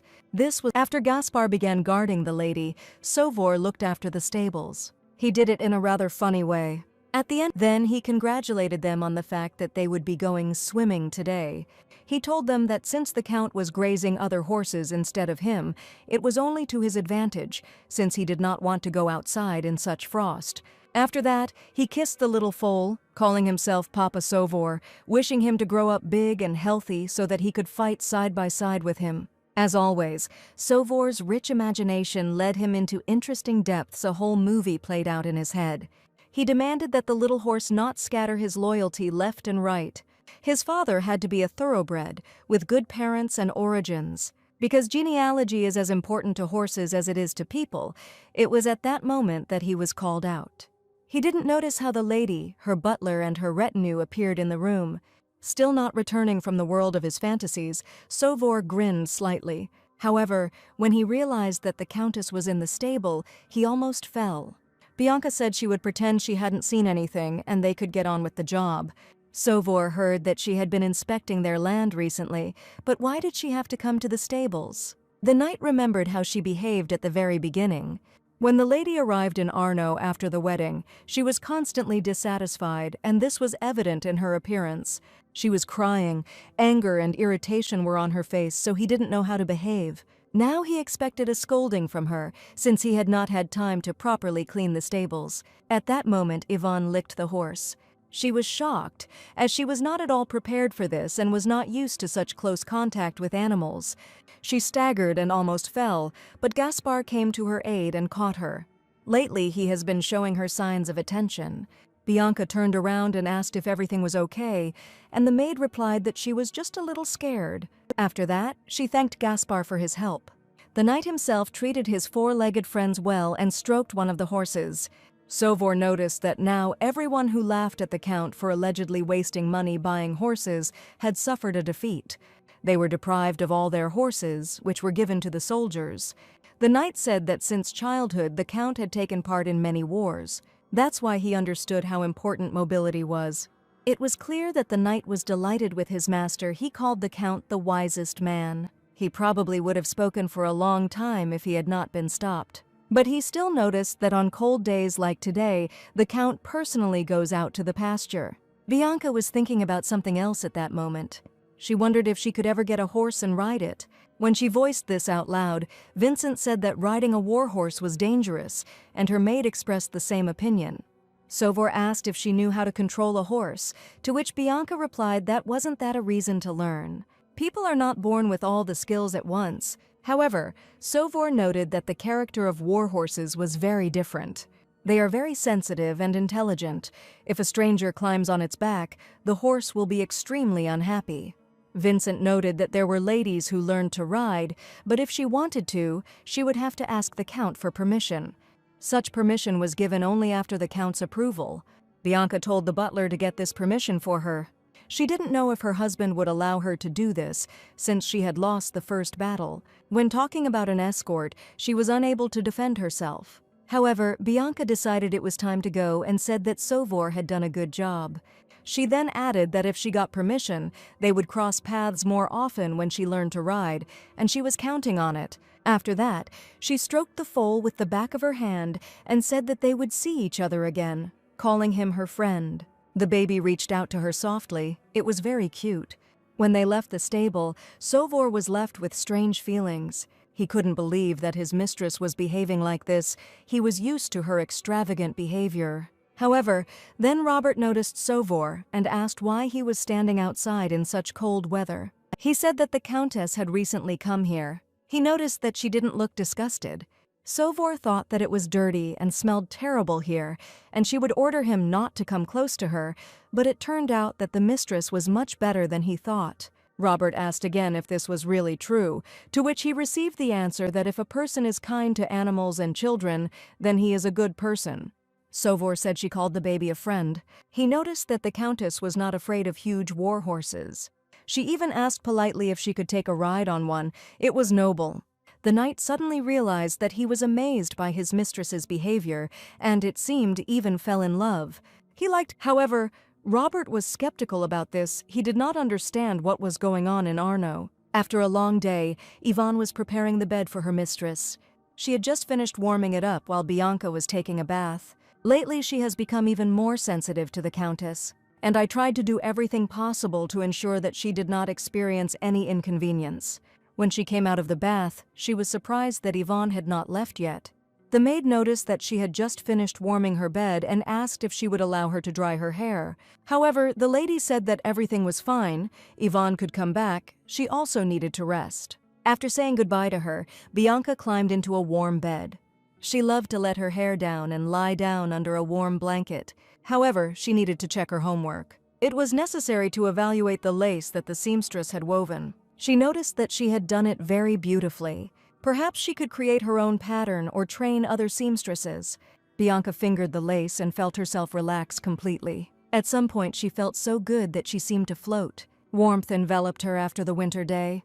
She dropped the dish containing the lace. It fell lightly beside her and she fell asleep. Through it, she heard someone knock on the door and enter the room. The girl felt her hair being wiped with a towel, just like her nanny used to do when she was a child. It was so tender that she couldn't help but wake up. When she turned around, she saw the Count next to the bed. She was surprised by his appearance, but he remained silent. He just looked at her. Lying on the bed, Bianca asked what he was doing there. It was very late. He should have been resting long ago. Nothing like this had happened in her past life until she was 20. Could it be that the Count changed his mind because she told him that she wanted to have an heir as soon as possible? Bianca thought that if she was given such an opportunity, she should take full advantage of it. She grabbed the Count and pulled him towards her, and then simply mounted him. However, she didn't know what to do next. Sitting on him, she didn't understand how to behave further. Her fantasies hadn't gone any further yet. Trying to calm herself, she reminded herself that she might be young in body, but in spirit he is almost 10 years older than the Count. Leaning towards him for a kiss, she tried to psych herself up because she believed that everything would work out. Suddenly, Bianca experienced a strange feeling that had been inaccessible to her before. However, at that very moment, something unexpected happened. The Count simply turned her upside down, destroying her hopes for an heir. He apologized for scaring her. He came to her with one question, but she fell asleep with a wet head. He told her that there was no point in suffering from a cold again, so he wanted to dry her hair and leave. At that moment, Bianca cursed everything around her because the Count turned out to be too quick. Offended, she asked what he was going to ask her in the middle of the night. Here she felt that he was trying to make up an excuse. He asked her how Gaspar was, if she had experienced any discomfort over the past few days when he was around. Bianca noted that even if she felt uncomfortable, she would still be accompanied because he felt more comfortable when someone was around.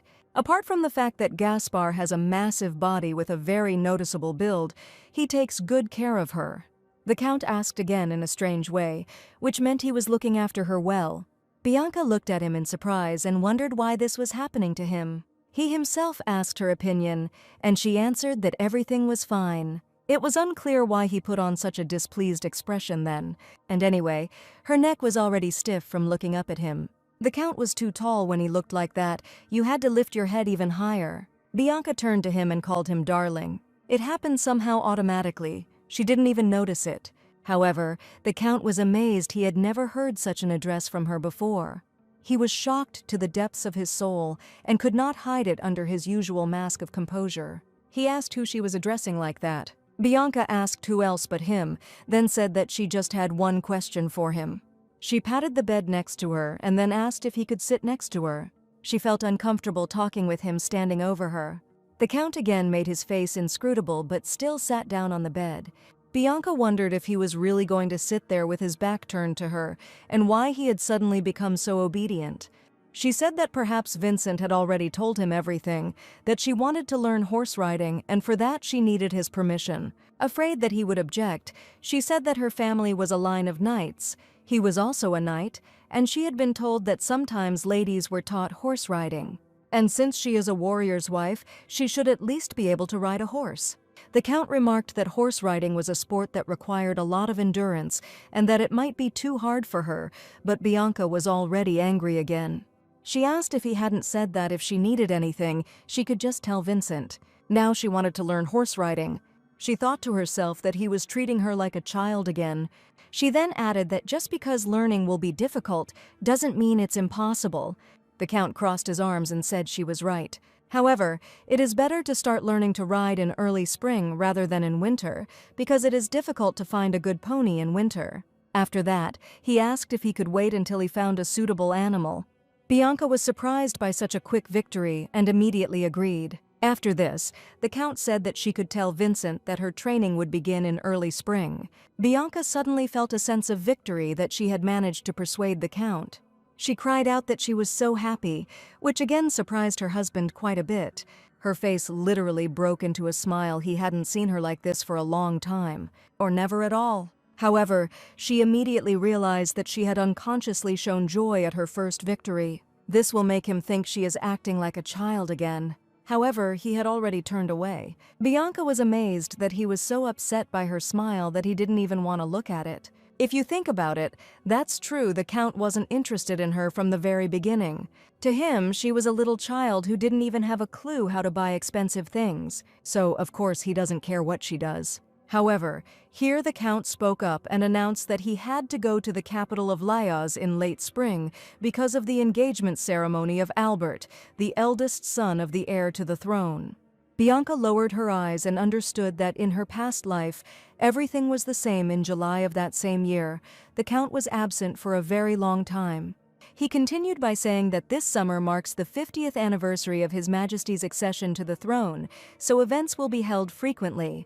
In order to avoid constantly traveling back and forth, the Count thought of staying in the capital for a long time. It is quite possible that he will return in the fall or even at the beginning of winter. Bianca realized that the previous scenario was repeating itself. They would not have an heir anyway, and the Count would die in the war. Then the same fate awaits her. She will be kicked out of the estate without receiving a single penny of her dowry back. She will live until she dies, choking on a bloody cough. And no one will need her. She will become a nagging wife from Arno, who is constantly pointed at. If she lives the same life, it begs the question of why she was brought back in the first place. The very thought of returning hurt her. She could hardly hold back her tears as she recalled her fate. However, at that moment she heard the Count call her. Unable to hide her sniffle, she asked him what was going on. The Count explained that he had originally intended to talk about it just before leaving, but he had an idea that she might like. He noted that he could not make the final decision himself, and everything depended on her, which was very important. Her husband asked if she might want to go to Laos with him. If the human soul had a form, it would initially be like hard, colorless glass. However, over time, colors began to appear on it, and Bianca felt that it was drawn to her. From that moment on, warm and soft shades began to appear on the glass of their souls. They could already touch each other with their hands, doing it so tenderly and reverently. These touches were filled with affection and warmth, as if two worlds were merging into one. So they continued, connecting ever deeper, experiencing new feelings and emotions. When he asked Bianca again if she wanted to go to the capital with him, she froze. He said that there would be a lot of people there, because after all, they were celebrating the 50th anniversary of the king's accession to the throne and the engagement of the crown prince. Bianca's background gave her a keen understanding of art and furniture. He said that if she got bored there, she would at least be able to see various luxury items. He was still convinced that she was only interested in spending money, the girl thought bitterly. However, something completely different was important to her. She would be with him on the journey. They would be together, and there would be a chance to change her destiny. Laos was not just a city, but the very heart of the continent. The center of industry and the capital of the kingdom, all this could not fail to amaze. Bianca raised her head and expressed a desire to go. After that, she added more softly that she wanted to go with him, emphasizing the last word. But she had a feeling that she would never get another chance like this, and she desperately wanted to take it. It was important. For the first time, she decided to do what she wanted. Robert was the last to arrive at the Count's office and apologized for being late. He discussed supplies and issues related to the capital with the guys and was greeted by Sovor. Vincent was there and said that in the morning the lady said that she wanted to take a break from her studies. The butler, in the morning she came and said that she wanted to do something else, and he was better at handling household matters than she was.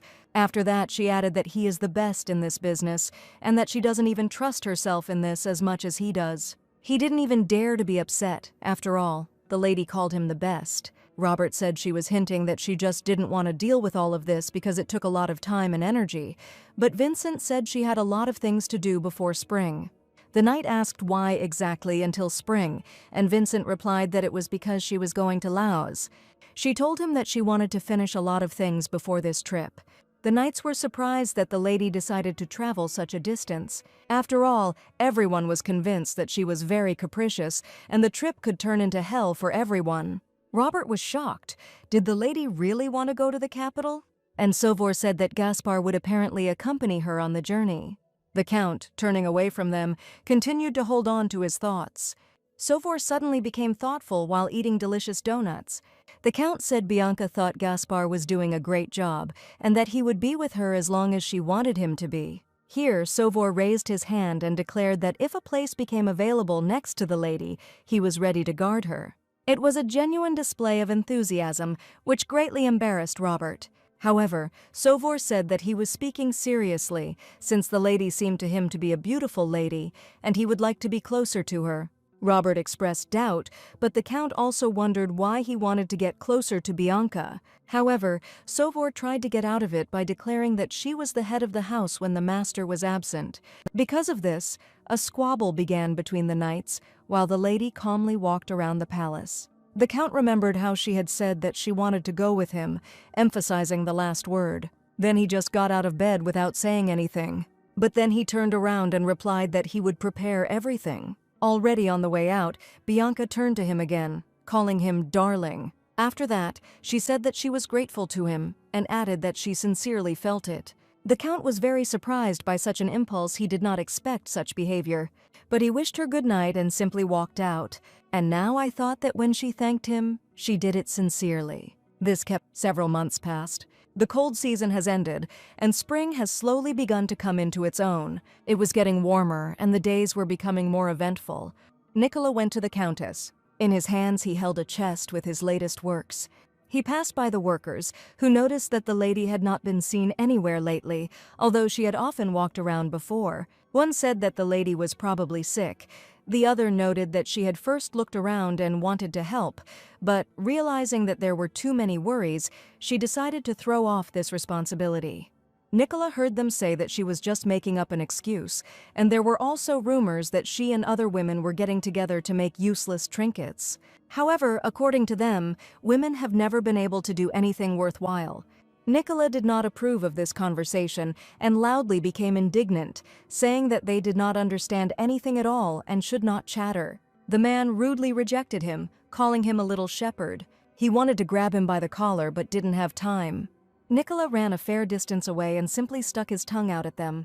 He rushed to the place where women had recently gathered. When he arrived, he saw a familiar seamstress in the window and said hello. She asked him why he was there, and he asked if the lady had arrived yet.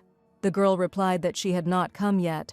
There were women sitting in the room and doing lace making. One of them came up with a very original design. Looking at it, the other one remarked that the lady would be delighted with it. A woman holding a child noted that she enjoys this even more than weaving, and thanks to this, she can be close to the baby while working without fear of harming him.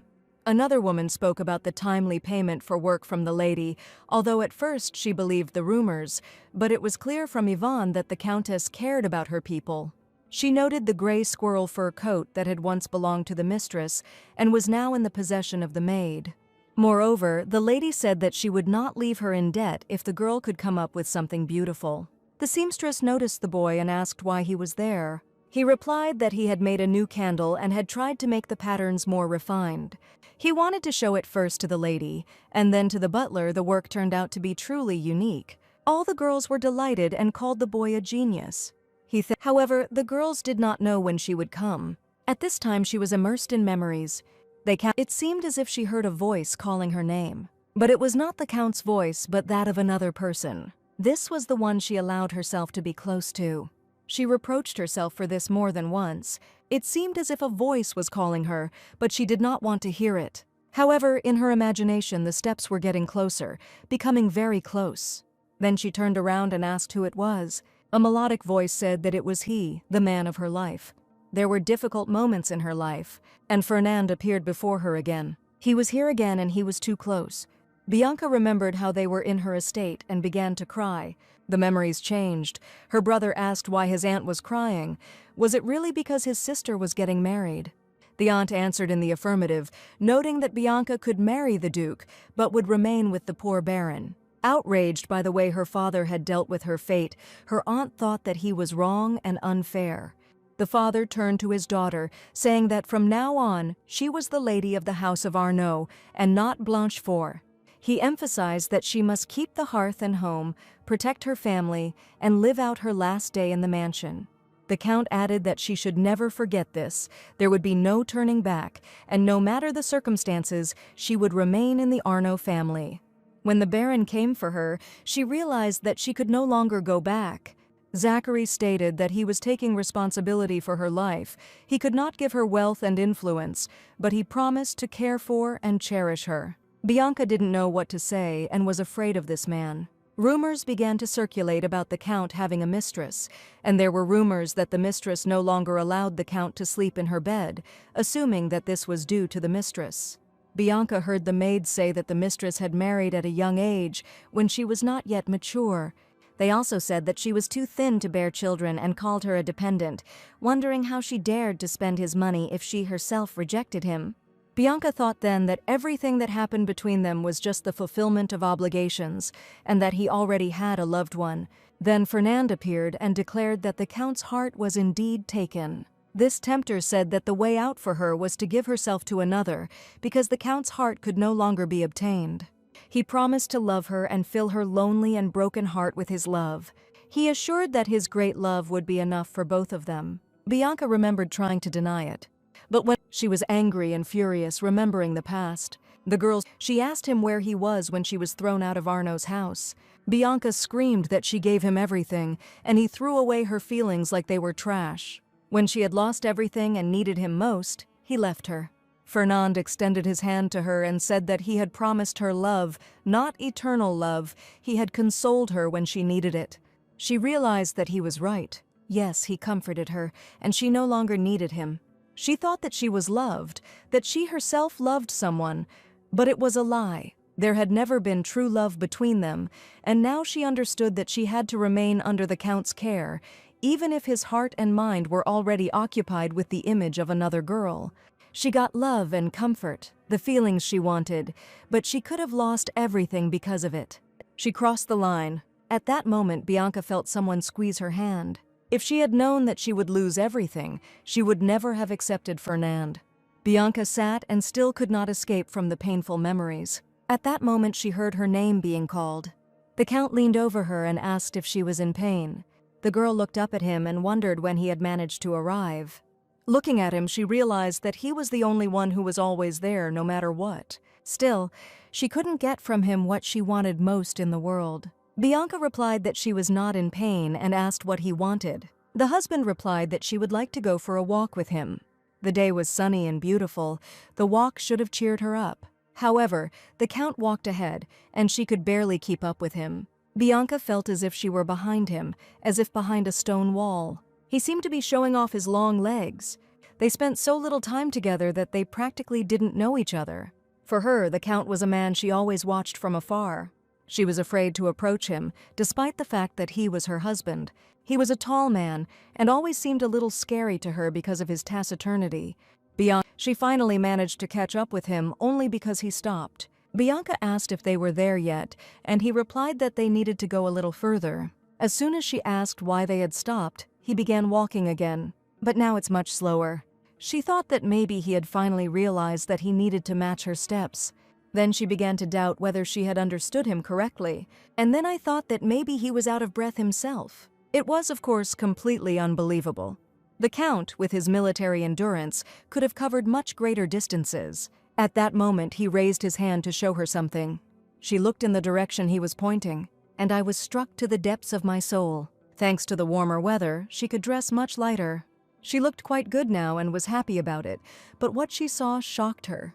There was a horse of incredible beauty standing under the tree. He already had a saddle and stirrup on. He was simply stunning. Bianca wondered if it was true.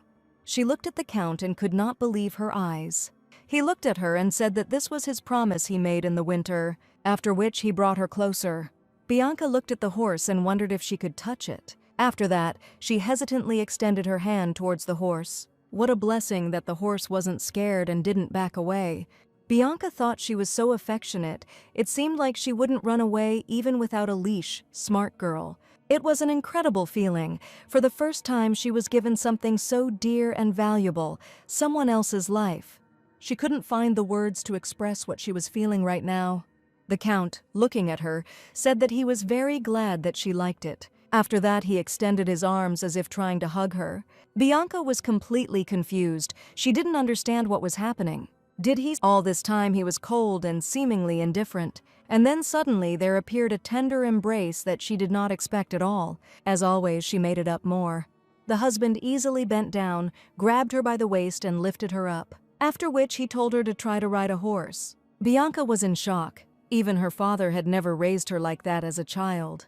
Her dress flew up and she felt awkward. However, her husband had already seated her on the horse. After that, he asked her if she was scared, and she didn't know what to think.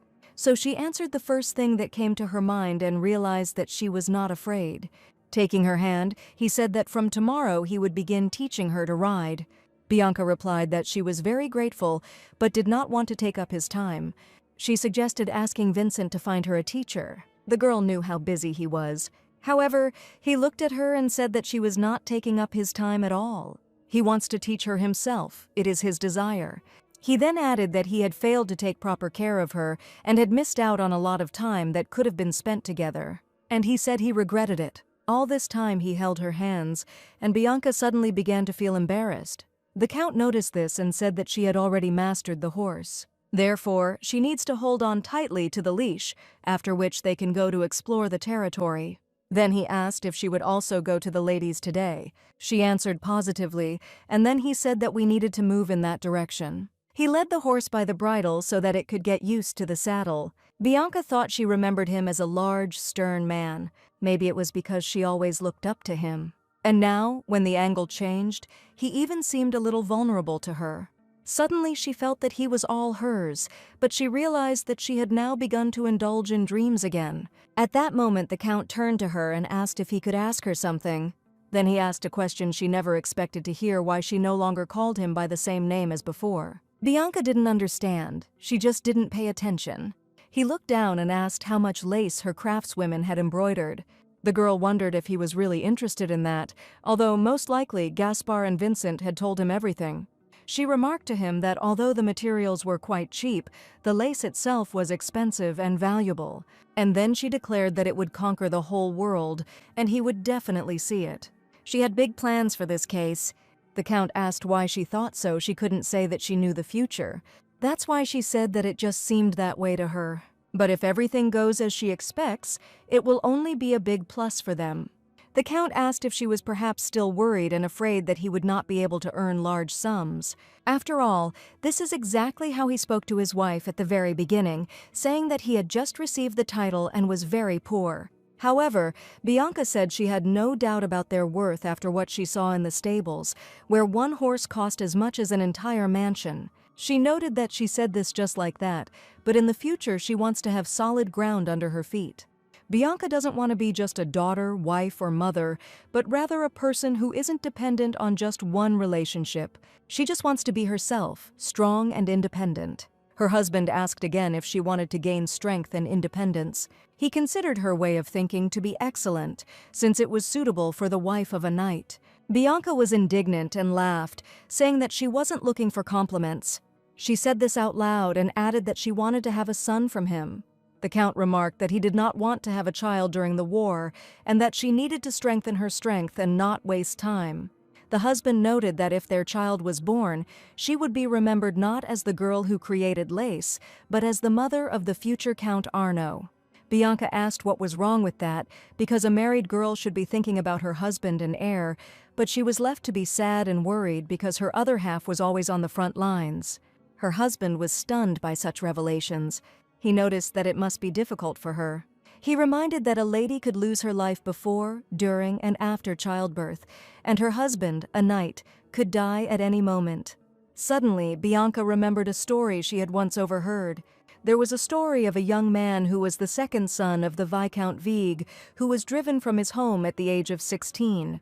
It was the sad past of that strong knight, who at such a young age faced the injustice and cruelty of the world. He built his name and his achievements from scratch. That was the story of Zachary d'Arnaud, the man who was now leading her on horseback. These were two souls that would have already lived in unison if they had met under different circumstances. However, Bianca was too young when she married him, and he probably went towards the pain of battle without fully understanding it. Life turned out the way it did, and there was nothing that could be changed. Bianca, remaining in timid silence, turned to her husband. However, in her heart she was sure that she was right. Her husband wanted to answer but could not find the words. At that moment they heard a cry. The seamstress shouted that their mistress was sitting majestically on a horse. The Count realized that their moments of solitude were over. Bianca was disappointed and felt sorry for the wasted minutes. However, the girl still screamed and called her, saying that Nicola was really waiting for her. Finally, she saw that their master was there too. The seamstress immediately became embarrassed and began to apologize. Bianca thought, why now of all times? Her husband turned around, made an inscrutable face, and said that they were already waiting for her. He would take the horse himself. He helped his wife down to the ground. After that, he noticed that if Bianca gave the horse a name, they would become closer faster. Already on the move, he shouted at her to think about it for now and turned away. However, he turned around again and said that this was her first assignment in horse riding lessons. She stood alone, despite the fact that there were many people around, and suddenly she felt lonely. She felt so warm and comfortable in his company, and this was how the 19th spring of her life began. And this feeling promised her a lot, which made it very different from all the previous ones. At this time, other things were happening in the capital. Behind the rose bushes stood two people indulging in mutual caresses. The girl said that her husband probably waited for her, and the interlocutor replied that she should forget about him when she was in his arms. But suddenly there was a noise, after which the girl saw someone enter. She ran away headlong. The man tried to stop her. And then I thought that I wouldn't want to play with such a timid one for long. He turned to the man who had entered and asked if he had found out what he had asked him about. He answered positively, calling him Your Majesty the Second Prince, Count Arno, will arrive in the capital with his wife. The man, who belonged to the royal family, noticed that the iron-blooded's wife would also be here. At that time the king had 3 children. The second queen was supposed to take care of the second prince, according to the tradition of the kingdom of Sevran. The next king would be the first prince, which was clear, since the eldest son was entitled to the inheritance. However, the second prince had his own plans for this matter. His attention was drawn to the man who addressed him. Prince Jacob turned and greeted Count Blanchefort. He appeared with his son, Bianca's older brother.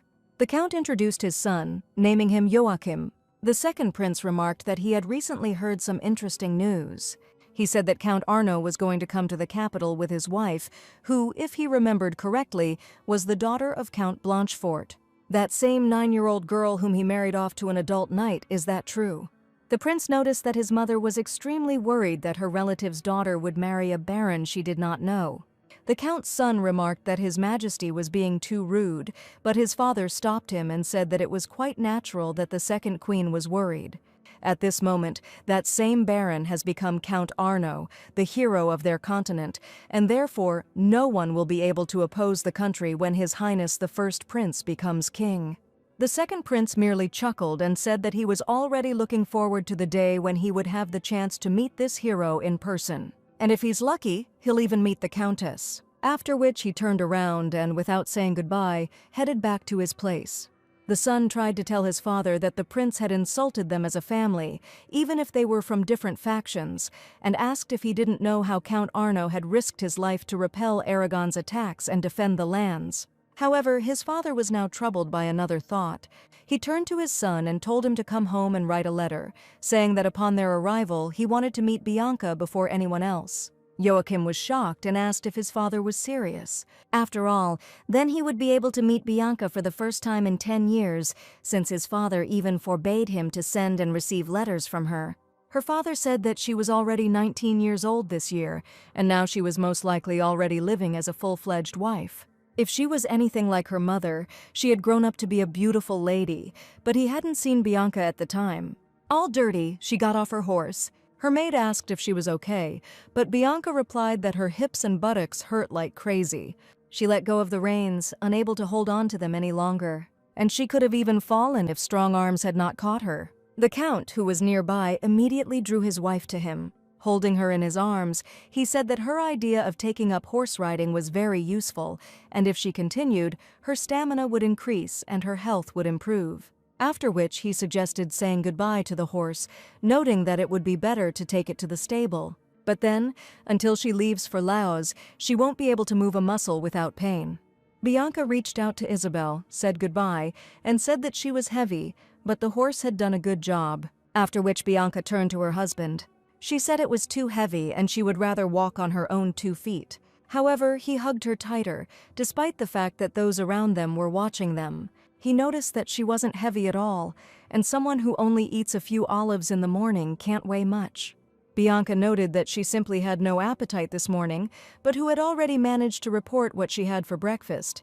The Count only grinned and did not answer her, but said that the more time she spent in the fresh air, the sooner she would begin to eat more. The girl indignantly asked to let her go, saying what the servants would think. However, the Count did not pay attention to this and said that it was better this way than for his tired wife to go herself.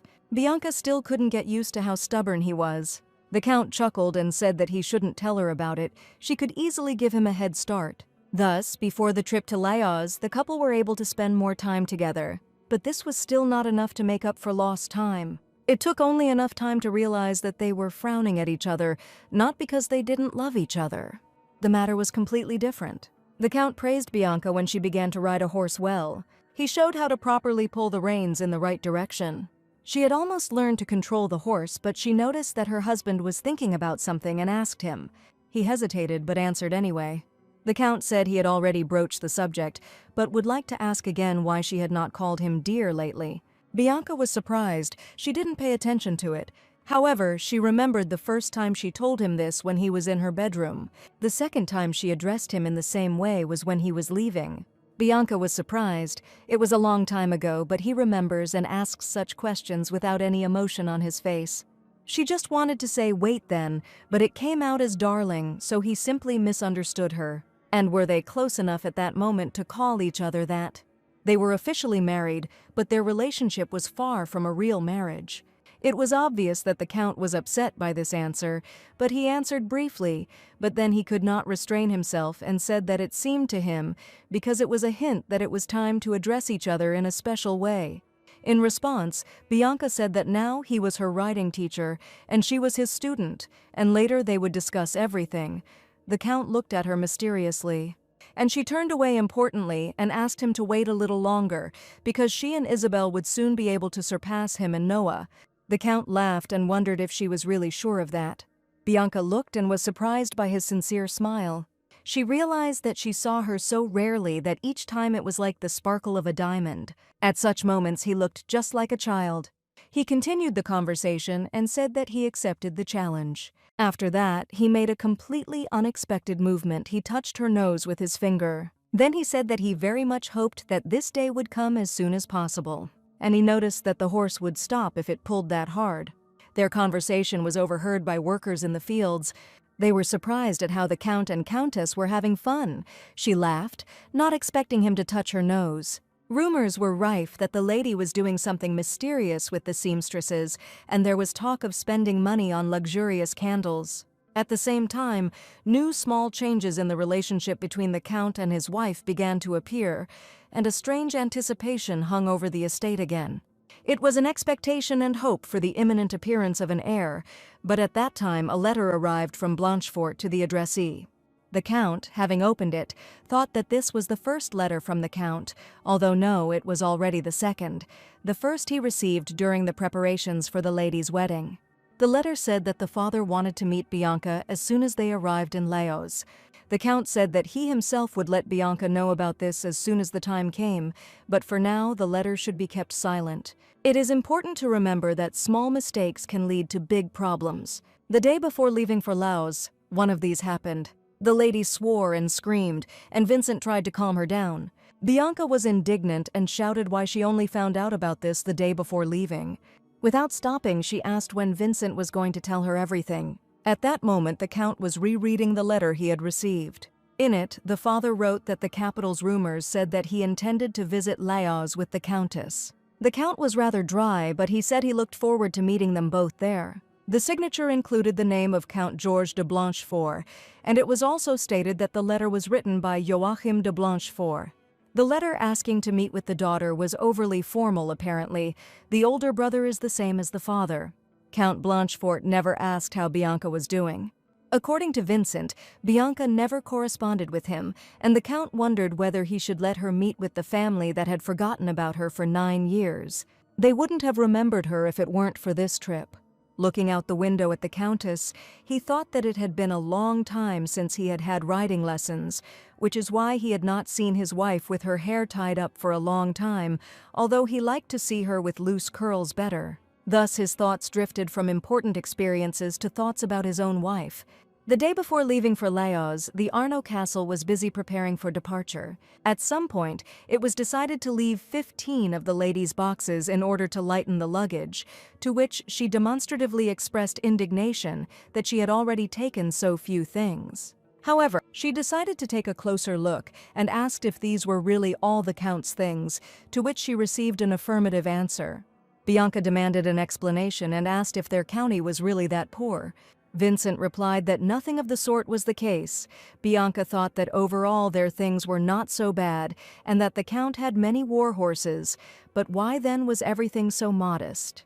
She began to look at the Count's chests and thought that the shirts there were too old, and the vest that she took out was the one he wore while riding a horse.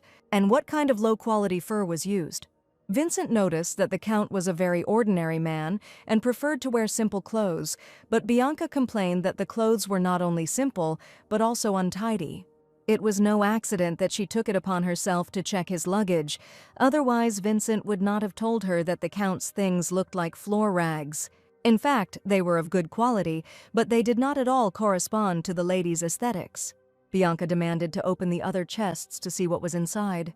She was sure that there were a lot of rags there again. At this point, Yvonne said that the butler had allowed her to take more things just to calm her down. She sarcastically remarked that she already had enough of everything, after which she ordered Vincent to empty the drawers so that she could choose suitable clothes herself.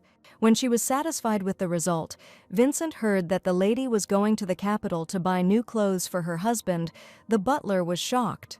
Bianca stated that her husband was not a man of simple military customs.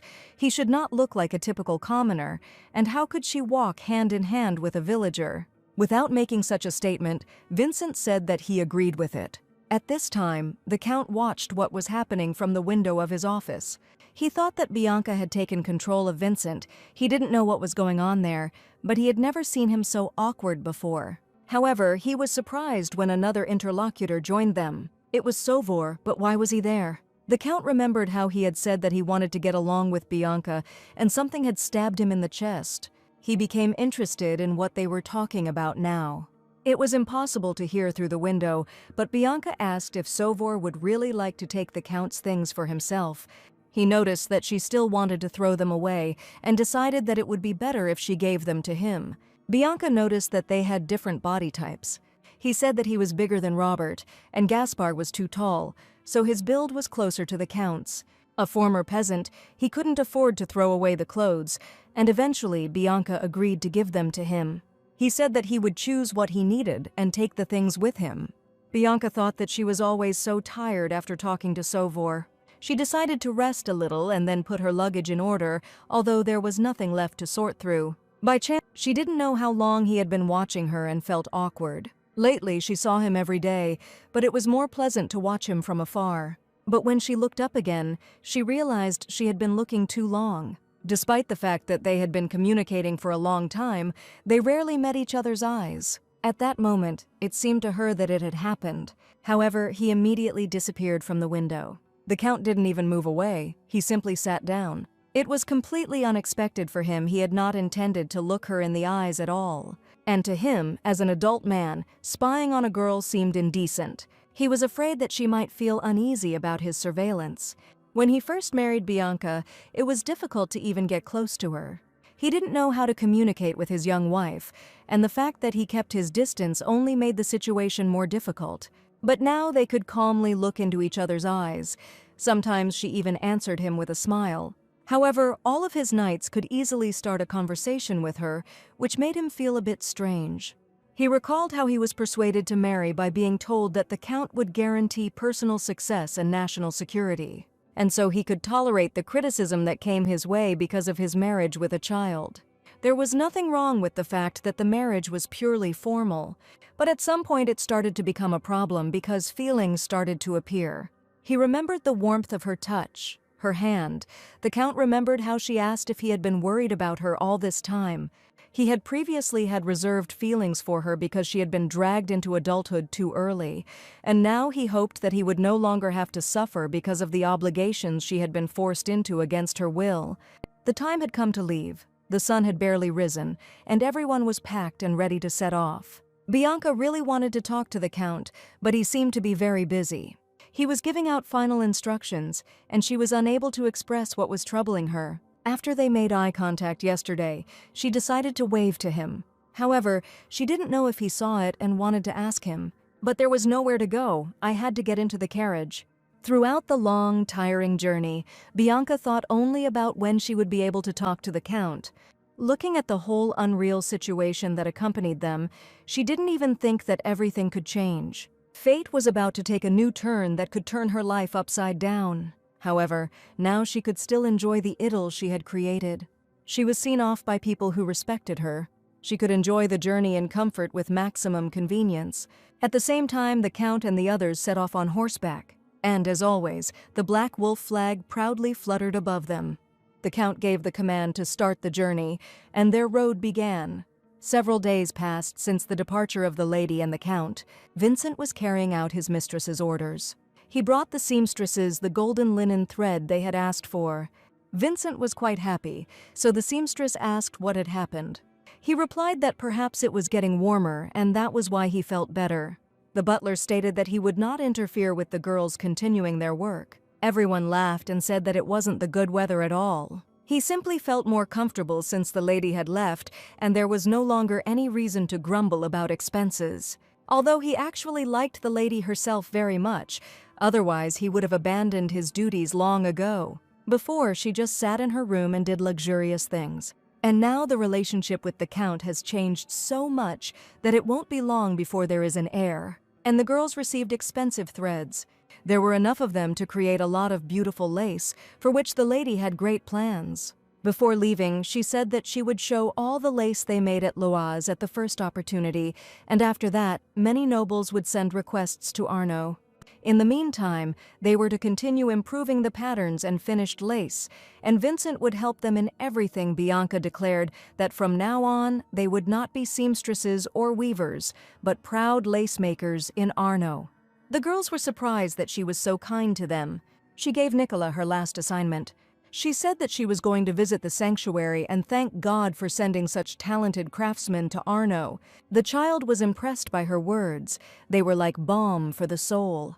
The lady was leaving, and the girls looked after her with some sadness. In the short period from winter to spring, they acquired a lot thanks to the lady. Nicola could make beautiful candles with his own hands and did not hide it from others. The girls were engaged in embroidery, creating unique works.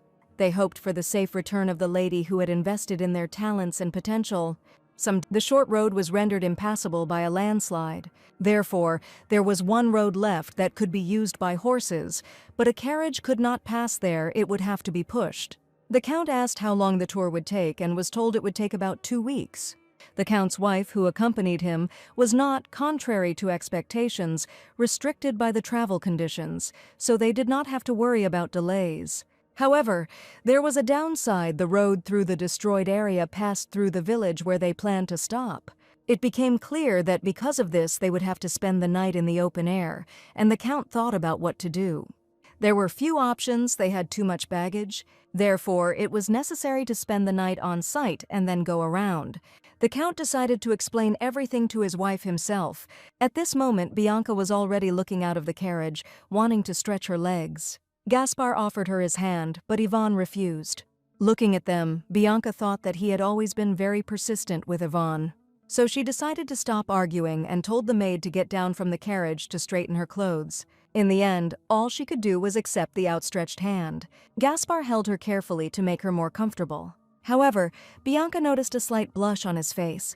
A thought flashed through her mind, but she didn't voice it out loud. But she stated that if a knight offers his hand to a lady, it must be accepted without hesitation. In response to Yvonne's silent question, Bianca said that for a knight, holding a lady's hand is the highest honor. She was adjusting Bianca's clothes when a new assistant appeared. Sovor suddenly appeared very close. He began to straighten the lady's hem and shake off the dust from her. He asked her if it was hard for her to sit in the carriage for a long time, noting that if she took a walk in that direction, she would see the valleys and the source of the Arno River. The knight looked like a little dog ready to serve, and offered to take her for a walk and accompany her. Bianca thought he was trying to make up for the fact that she had given him all the Count's things. However, she said that he could show her where to go, and she would go with Gaspar. Afterwards, he said that he would get lost in the three Soses, but someone grabbed him by the shoulder, and he said that there was no need to pull the wool over the lady's eyes. It was Robert who reported that the Count was looking for the lady.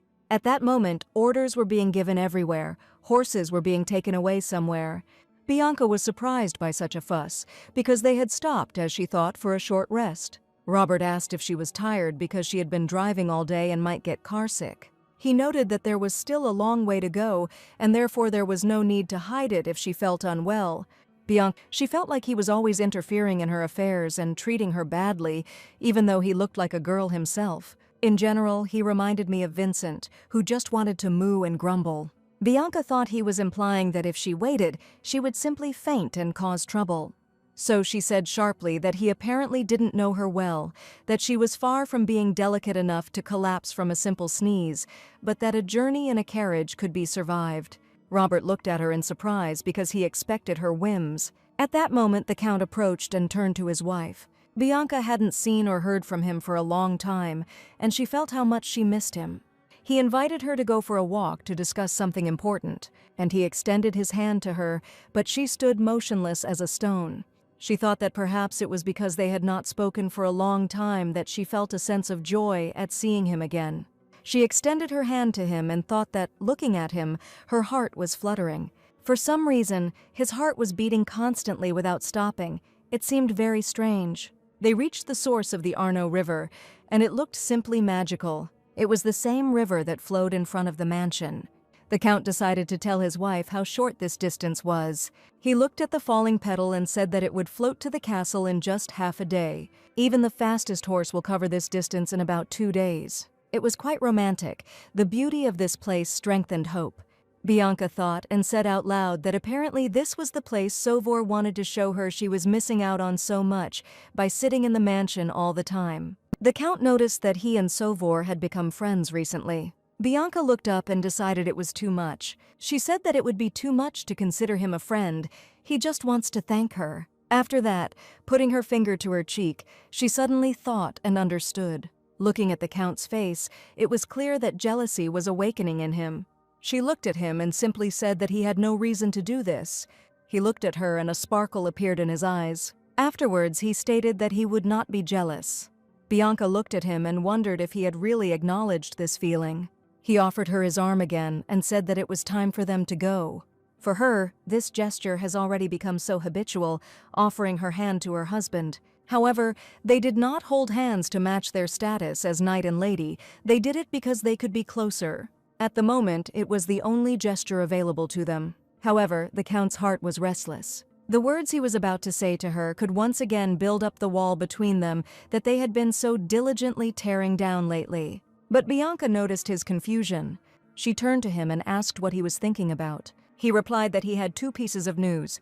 He cleared his throat and asked if he had had a good relationship with his brother when she lived in Blanchefort. Bianca asked again with Joachim. She decided that this was the right word to use, since after her mother died during childbirth, she only had a brother left.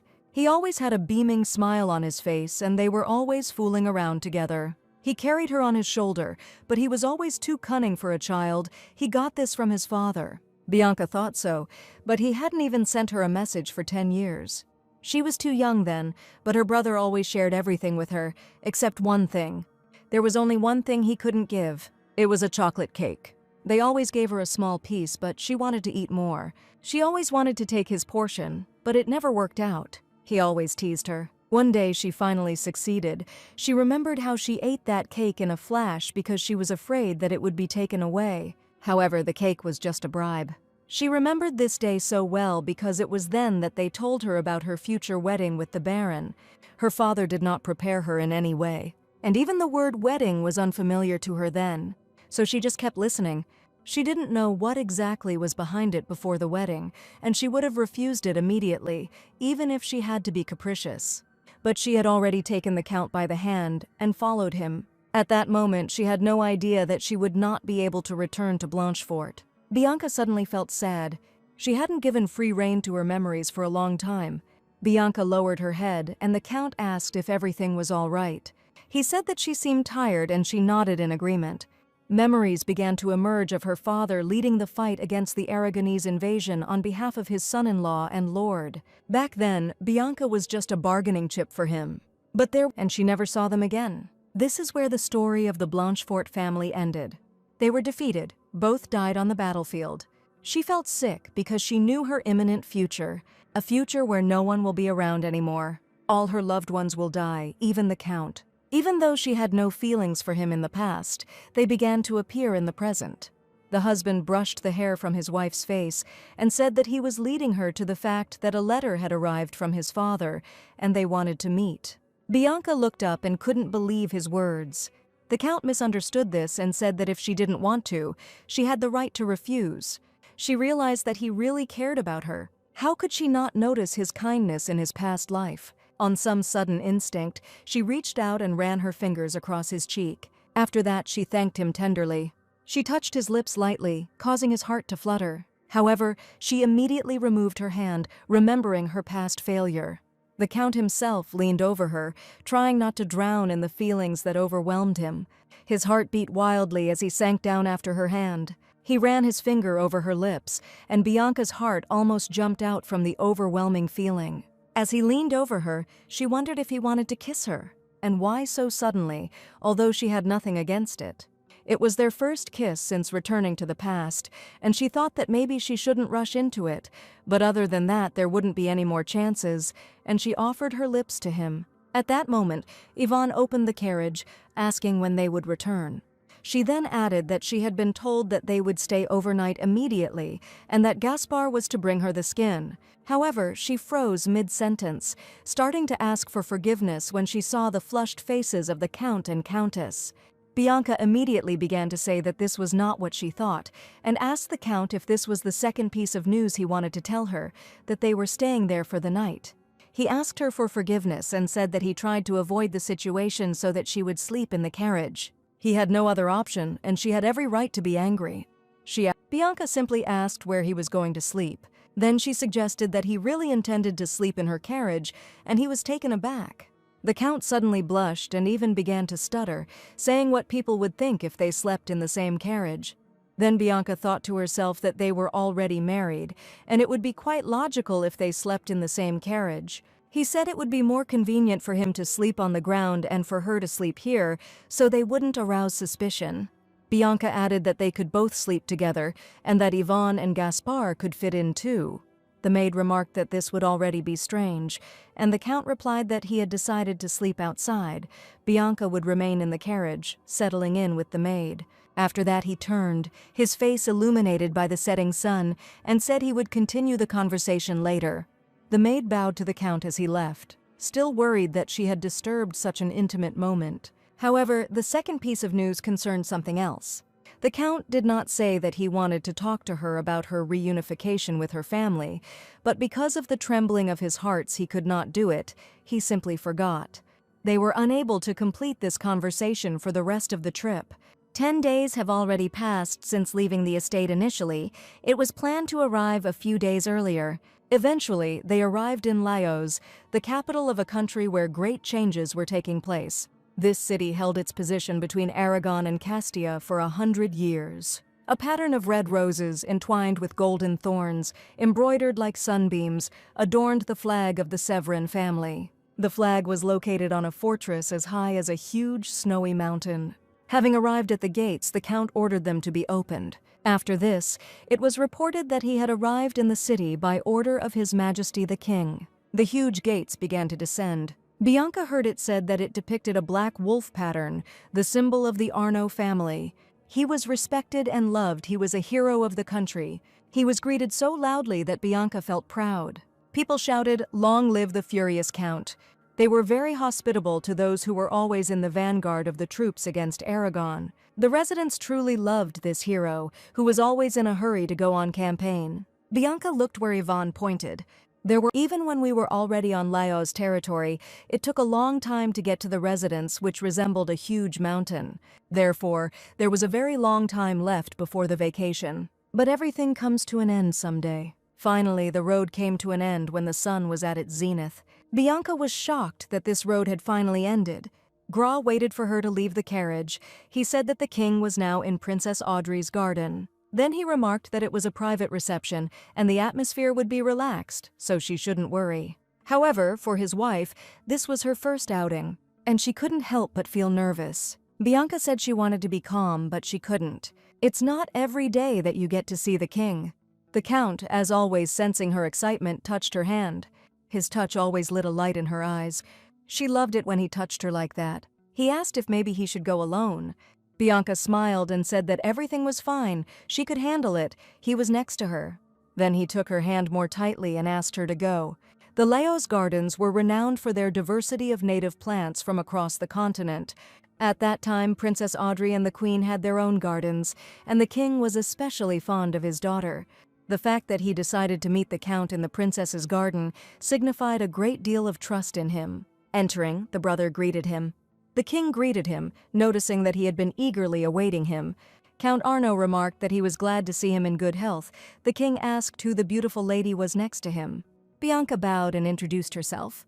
The king noted that this was their first meeting and introduced himself as Victor de Sevran, King of Sevran. He noticed that the Count had said that she had fallen ill and would not be able to come to Laos. He was pleased to see her before his death. After this, he said that my lady resembled the late Countess Blanchefort. Then the eldest prince, Gauthier de Sevran, introduced himself to her and said that he was quite close to her father, but that this was the first time he had met her in person.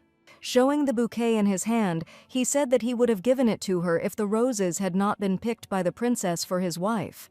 Then he remarked that, however, Count Arnaud would soon give her another rose, one that would never fade. Bianca thought, not understanding what was being discussed. The king said that the North Tower, where they were staying, was the most picturesque place in Laos castle, and they should have a good rest. The Count called Bianca with him as they were very tired. Bianca looked at the prince. She felt bad that she knew his fate. He died without ever having succeeded in gaining control of Sevran, and the throne was inherited not by Albert, the son of the first prince, but by the second prince, Jacob. It so happened that all the plans of her loved ones remained unfulfilled. Perhaps it was worth going over to the winning side. But this story belonged to her past life. Whether it will change now is unknown.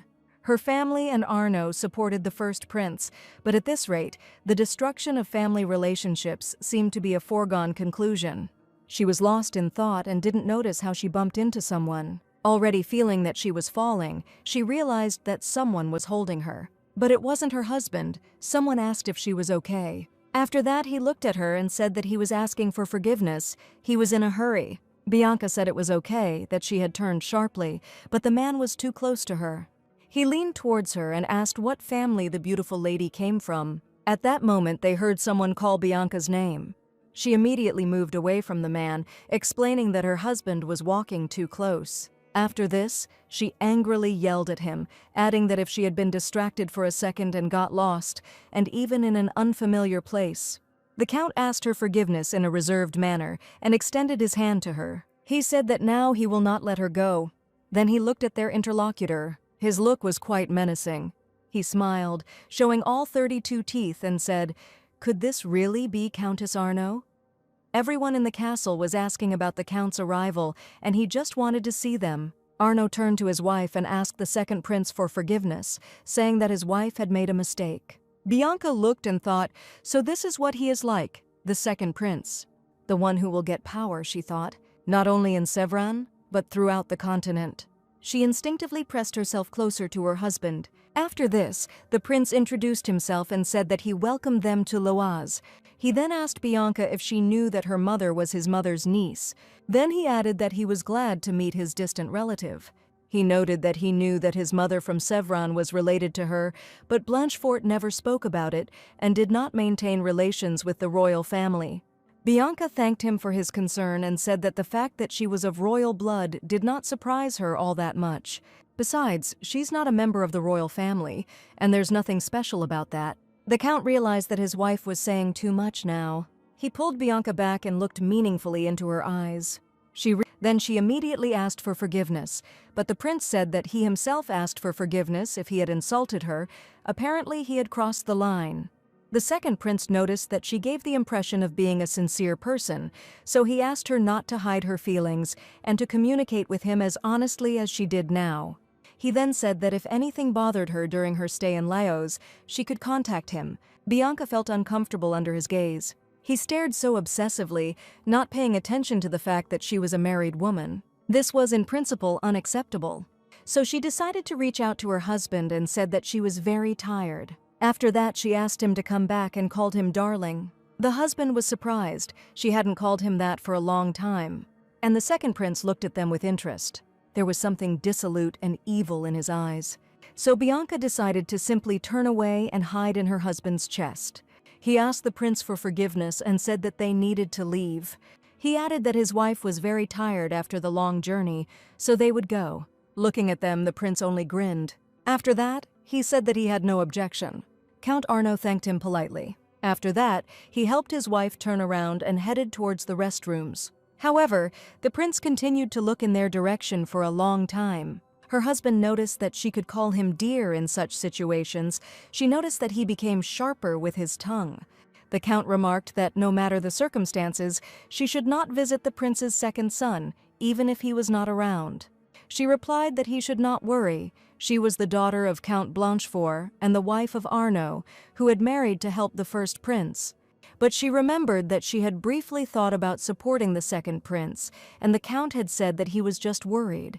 He added that the second prince was a very cunning man. The Count did not know what he had in mind, but he really hoped that she would not come near him.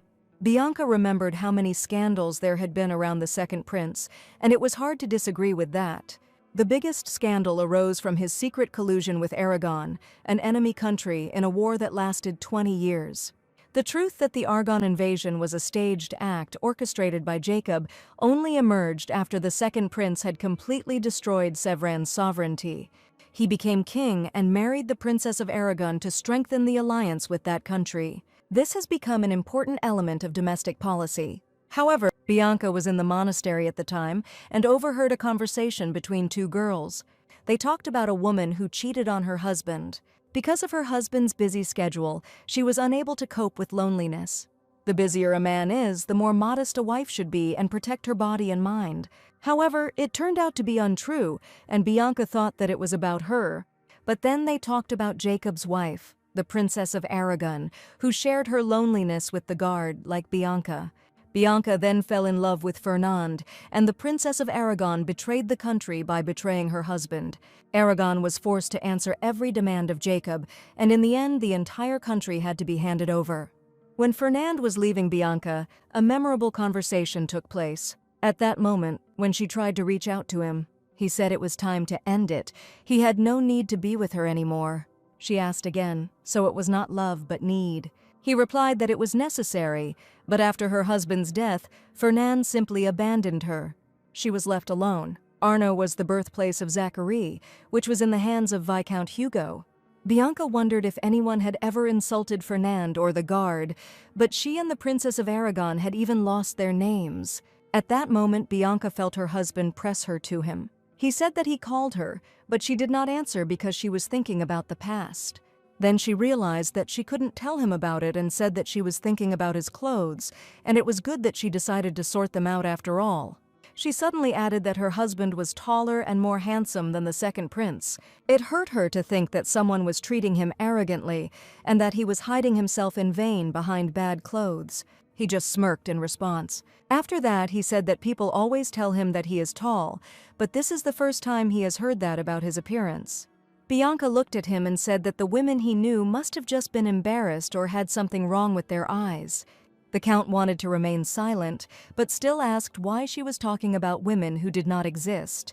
Bianca told him not to worry. She was not a child, and if there really was a woman he was hiding, she would have noticed. To forget about the meeting with the second prince, the couple began to talk about the past. They shared stories from their lives that warmed their hearts. At that moment, they didn't even suspect that the second prince's fight against Arno had already begun. Unfortunately, whoever was in power was stronger. However, they simply walked to the chambers assigned to them. Yvonne opened the doors happily to welcome them. They have almost everything prepared so that they can relax. Bianca noticed that not only was the view from the window picturesque, but the interior was also beautiful. Yvonne noticed that everything here was of the highest quality, and Bianca realized that the chest was definitely from Arno. She was about to lose touch with reality, but he brought her back to her senses. Here, Yvonne showed the room that would be her bedroom with the Count. Bianca looked at the large bed in bewilderment. She didn't know what to think, since they had never shared a bed together. The Countess asked Yvonne if the Count would really stay in the same room with her. Yvonne replied that he had not offered any other options for taking the place. Looking at the bed, Bianca thought that they had become closer lately. But are they really ready for such closeness? However, she remembered her goal. She needed to spend the night with the Count in order to give birth to an heir as soon as possible. Sitting in the room and combing her hair, she began to think. She thought the first night would be at Arno's castle. She was surprised that they would sleep together, and she was very worried. Then the Count entered the room and her heart fluttered. He took a bath, and she saw him like this for the first time. He was not in full dress and was heading towards her. Coming closer, he sat down on the bed next to her, and she wondered what to do. They had already ridden together in a carriage, but the atmosphere was completely different then. He touched her hair and her heart fluttered. She didn't know where to put her hands, and when he touched her, she felt that his hand was very cold. Then the long-awaited kiss happened, or at least it was supposed to happen. She heard her name being called. Once again, she was too carried away by her dreams. At this moment, the Count looked into the room and noted that there was a canopy over the bed above, probably because the castle was not on a high hill, and expressed the hope that it would be warm at night. After that, he asked what happened to her. She had such a look on her face that he assumed she might have a fever or be tired. Bianca couldn't say she had imagined their failed kiss. She tried to hide her feelings from her husband, explaining that she felt fine, and asked him whether he wanted to sleep on the right or left side of the bed. Then, trying to overcome her own embarrassment, she said that, of course, if they sleep together. The husband thought about it and was surprised by this question. He then suggested that it would be best to sleep in the next room. Bianca didn't notice that there was a door leading to another room. However, unable to hide her disappointment, she said that this was true and she was not surprised. Then she tried to fake a smile and added that it was okay, she was just fantasizing about what could have been. Then she said that she was a little tired of her wild imagination and wondered why he didn't just leave. A man with great sensitivity suddenly stayed. He settled down next to her on the bed, his face darker than usual. He noted that she usually sat on the left side and said he would choose the right. Then he said that one day they would share a bed. Bianca was embarrassed and called him my Count. She moved closer and said she couldn't tell if he was teasing her or not, and he leaned back slightly, saying, "Who knows?" Then he added that it seems that everything is gradually changing for the better, for the good. Bianca looked at him with confusion and hope. They needed to return to the conversation they had started on the road about meeting her father, Count Blanchefort. He asked her what she thought about it. That day she was in shock, almost fell off her feet and didn't know what to do. He said that if she doesn't want to, he will meet with him himself. Bianca clasped her hands and said that they were already in the capital anyway, and such a conversation was inevitable. The sooner it happens, the better, she added, which is fine. The night came, filled with anticipation. Yvonne combed her mistress's hair before going to bed.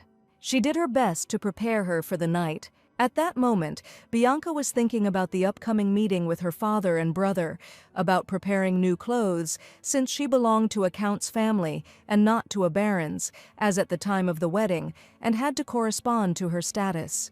She knew that this would not affect her brother and father's opinion of the count, but meeting them in everyday clothes was unacceptable.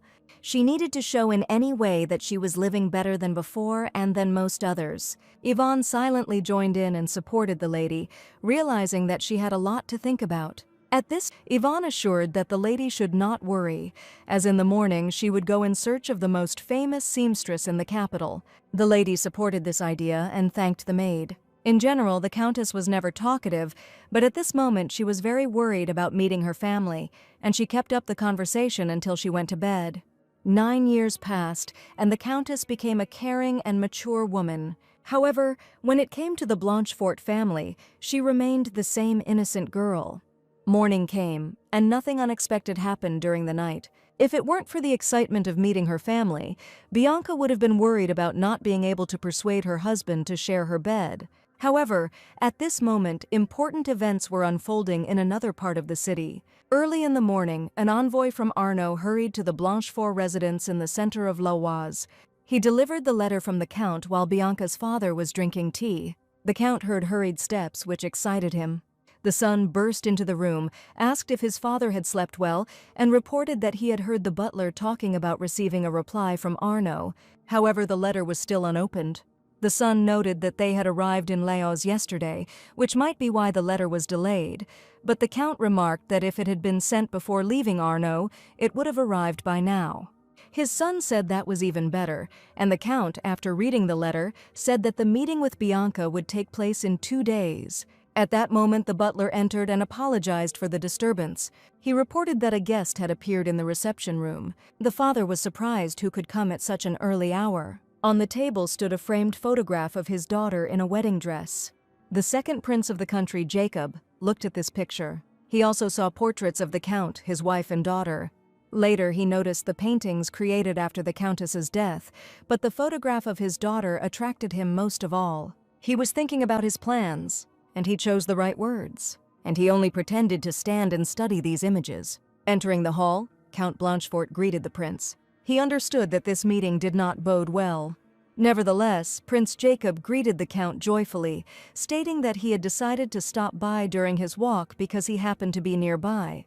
He said, despite the Count's stern face, he began to say that he was sorry he could not give him flowers from his brother's wife or from Audrey's garden. After all, everyone knows that they don't have that kind of relationship, he noted. In addition, he forbade him to approach the garden, although his wife seemed not to mind. Here he hesitated, and he said that he was even embarrassed to talk about it, because what would his older brother feel when he saw her blushing embarrassedly in front of him? After this, he stated without harsh words that he could understand her, because he was much more handsome than his brother. However, he noted that he was uncomfortable with these hidden humiliations. The Count decided to interrupt him and asked what had happened. The prince replied that the king was probably going to invite them to an audience in Audrey's garden, and that the reason for this was the relationship between the Arnauds. Of all the invitees, the second prince would be the one who would most like to meet them. But he learned that the king had excluded him from the guest list, and Jacob wondered if someone was trying to prevent his meeting with Count and Countess Arnaud. Earlier, there was a conversation between the first prince and Count Blanchefort. He said that he had invited the Count to an audience in Audrey's garden at his request, noting that he had not asked why he had decided so. Afterwards, he suggested that it was connected with the second prince, and received an affirmative answer that for some reason he was excessively interested in the daughter of Count Blanchefort and his son-in-law. Therefore, the Count decided that, despite the fact that they would meet sooner or later, it would be better to postpone this meeting until as late as possible. The prince noticed this, and Count Blanchefort thought that he would understand anyway. The second prince continued and said that he would never have thought that His Majesty would attend an audience in the garden to which Jacob was not invited. So much time passed, but the king's viceroy still hadn't arrived, and he still hadn't been able to see his brother. For 2 years, the family tried to restrict his activities.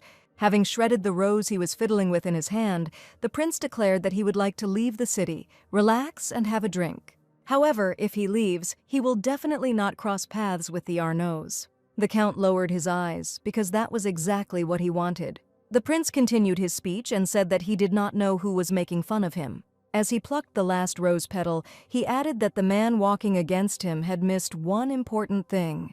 He looked deeply into the count's eyes and then continued. The second prince said that in Laos he had eyes and ears everywhere. After throwing away the remains of the flower, he noted that not only in Laos, but throughout the country as a whole, and in many other places, perhaps even on the entire continent, he could see and hear everything. After this, he stated that he was tired of being ignored. The count held the bouquet and did not know how to react. The second prince had become much more cunning and terrifying than he had imagined. However, the guest continued and noted that he had previously repeated after his brother out of envy. The second son of Viscount Vague, who quickly gained popularity, Zachary de Arnaud, interested him. However, after receiving the status, he changed his status, and then the second prince missed his chance to get closer to him. But this time he definitely won't let it go. The prince came close to the count and looked him intently in the eyes again. After this, he declared that he was planning to get closer not only to the count, but also to his pretty wife. Then he turned and said that it was time for him to go, wishing the count a good day. He said everything he wanted. His visit was unfriendly and merely intimidating in nature. At that moment, the son approached his father and asked if the second prince had guessed, but his father replied that he had only voiced what he wanted, and most likely he already knew. He was influenced by his mother and inherited her qualities, which cannot be said about his brothers and sisters. The son asked if they were talking about the first queen, and the count replied that it was the second queen, her relative. She was ready to do anything to get what she wanted. Blind love made her climb into His Majesty's bed when he was drunk and become pregnant. This child was the second prince, Jacob. This happened when the first queen gave birth to the first prince, Gautier. The second queen was her relative and close friend. The son remarked that it all sounded like the plot of a cheap novel, and the father replied that it all happened unexpectedly, and in general, everyone knows about it. This incident almost destroyed His Majesty's marriage to the queen. However, the king soon married the second queen to a viscount and tried to improve relations with his first wife. It wasn't easy for him, but he loved her. As a result of the king's efforts, Princess Audrey was born. That is why the king especially protected his daughter. Unfortunately, the queen died of puerperal fever. Thus, the king lost his beloved woman but gained a daughter. After this, the second queen divorced the viscount and returned to the palace with Jacob. She eventually got a place next to the king, but could not take a place in his heart. When she realized that she would not be able to become a queen in his eyes, the only one who did not turn away from her was her son. Only he believed in her and supported her all the time. And this continued despite the fact that the majority of the population supported the first son and his father. Thanks to cunning, Jacob managed to become a prince, despite the fact that he grew up out of wedlock. He has experienced many ups and downs. The prince is very similar to his mother. He holds a deep grudge against the empire and the family that did not love him. He gave the count no peace even while he was in the carriage. The second prince's interlocutor said that he looked pleased. Jacob replied that he had obtained something. Although there was not a single photograph of the grown-up countess in the house, he had her portrait. It was a shame. He was hoping to find a picture of her a little older. According to his interlocutor, Blanchefort and Arnaud did not exchange personal letters. They were not that close, so the prince ordered that weak points in the families be sought. In addition, it was necessary to find ways to break off their relationship, for which he promised the lands of not only his interlocutor's brother, but also his parents. The interlocutor turned out to be the current Viscount Vague, the brother of Count Arnaud. Bianca ran as fast as she could. Her shadow followed her anxiously. She screamed and cried, calling for her dad. When she reached him, she screamed that Ginny was dead. She was left alone in this huge castle and wanted to return home to Blanchefort. Her father turned around and, calling her by name, said that hadn't he told her not to return to Blanchefort and that anything could happen. Even if she and her brother die, she cannot return. Bianca looked at her father in confusion, unable to hold back her tears. The father added that she was not allowed to come here, even if her husband Zachary did not either. Even when he is pierced by the enemy's arrows, she will not be able to return to Blanchefort. Her heart was breaking, but some bright spots appeared. She heard a voice calling her. Bianca opened her eyes and asked where she was. Her husband leaned over to her and said that they were in the capital, in the castle of Laos. He was worried because her fever had gotten worse since the previous day, and the long carriage ride seemed to have tired her out a lot. Bianca remembered that she was indeed in Loise and asked Yvonne to find a first-class seamstress. Touching her tenderly, the Count advised her to first have a good rest, and when she felt better, the servants would prepare a dress and outerwear for her. Bianca said that it was not she who needed the clothes, but he. He was surprised and asked why she was worried about his clothes when she was in such a state. He placed his hand on her forehead, trying to ease the pain. Then he asked for forgiveness and added that he knew her so little. The Count was worried about his sick wife because he understood that the issue was far from just about clothes. But he still didn't understand why his wife was so afraid of meeting her family.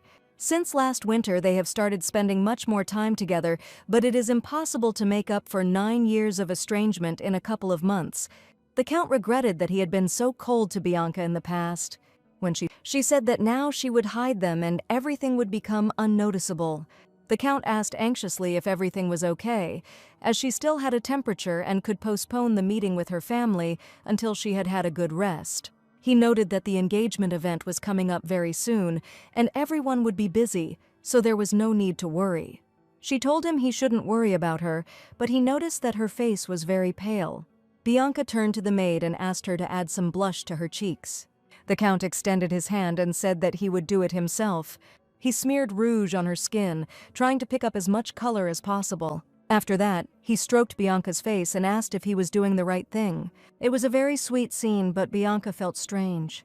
The Count said that he had already told her this, but he wanted to repeat that she was not obliged to do what she did not want. He gently stroked her cheek, but she said that nothing would change if nothing was done. Then she assured him again that everything was fine. She was just a little worried that his father might see his clothes and think that his wife was making fun of him. The Count told her not to worry. He would take care of everything. However, Bianca noted that she would still have to mock him, because his efforts with blush made her look even more sick. Indeed, the result was funny, but it somehow relieved the tension a little. The Count apologized and said that he apparently didn't have the necessary skills, and Yvonne could barely contain her smile. He offered his wife a mirror and said that she looked quite pretty. Nevertheless, the maid touched up her makeup a little. This amused Bianca a little, but in the living room her legs began to shake again. Already ready to go out, she began to lose her composure. The Count thought that she was behaving the same way as before meeting the king. However, this was her family, and it shouldn't have been this way. He wondered if maybe he should worry too. Then he imagined how he would act if he met his family, especially his brother who had thrown him out. He would probably be as nervous as Bianca. He pulled his wife towards him and said it was time to go. Bianca almost lost her breath when she saw her father and brother in the living room. But I saw a slightly older father and a completely grown-up son. The look on her father's face, which looked shocked, told her a lot. He addressed her with the words, "darling," saying that she was very similar to her mother. The brother's chin trembled. He couldn't believe that she was already so grown up. The father remarked out loud that she was an exact copy of her mother, just as he had imagined. Bianca thought he looked a little older than she remembered, but that didn't change anything. However, her confusion gradually passed. When her father approached, she instinctively pressed herself against her husband, feeling a little more confident. She wasn't ready for a tight hug, although she wasn't destined for one. Father extended his hand and said that it had been a long time since they had seen each other. Then he added, albeit late, "But congratulations on your victory, Count Arno." He was not addressing Bianca herself, but her husband, his opinion was more important to him. Then Bianca realized that all was lost. Doesn't he even bother to ask how she's doing, since it's been 10 years since they last saw each other? Count Arno removed his hand from Bianca's shoulder. He hadn't expected such a reaction either, but he still needed to shake her hand. He thanked Count Blanchefort and added "Sir," but the latter remarked that if they were not on the same level, he could be addressed without formalities.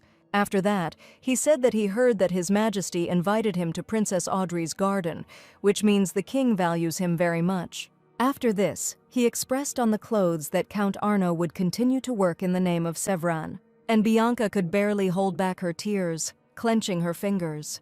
She understood that he was not here for her, but for a meeting with Count Arno, and there really was no need to be interested in the safety of his daughter, whom he himself had sold. He only wanted to meet to strengthen political ties. Then she couldn't stand it and said that perhaps she didn't need to be here. Count Blanchefort looked at her in surprise. She, trying to hide her resentment, said that it was obvious that he was not interested in how she was doing. How is she living in marriage? How much has she grown? What was it like for her when her nanny Jenny died? Because he doesn't care. And already ready to start screaming, Bianca asked if he even remembered that she was once his daughter.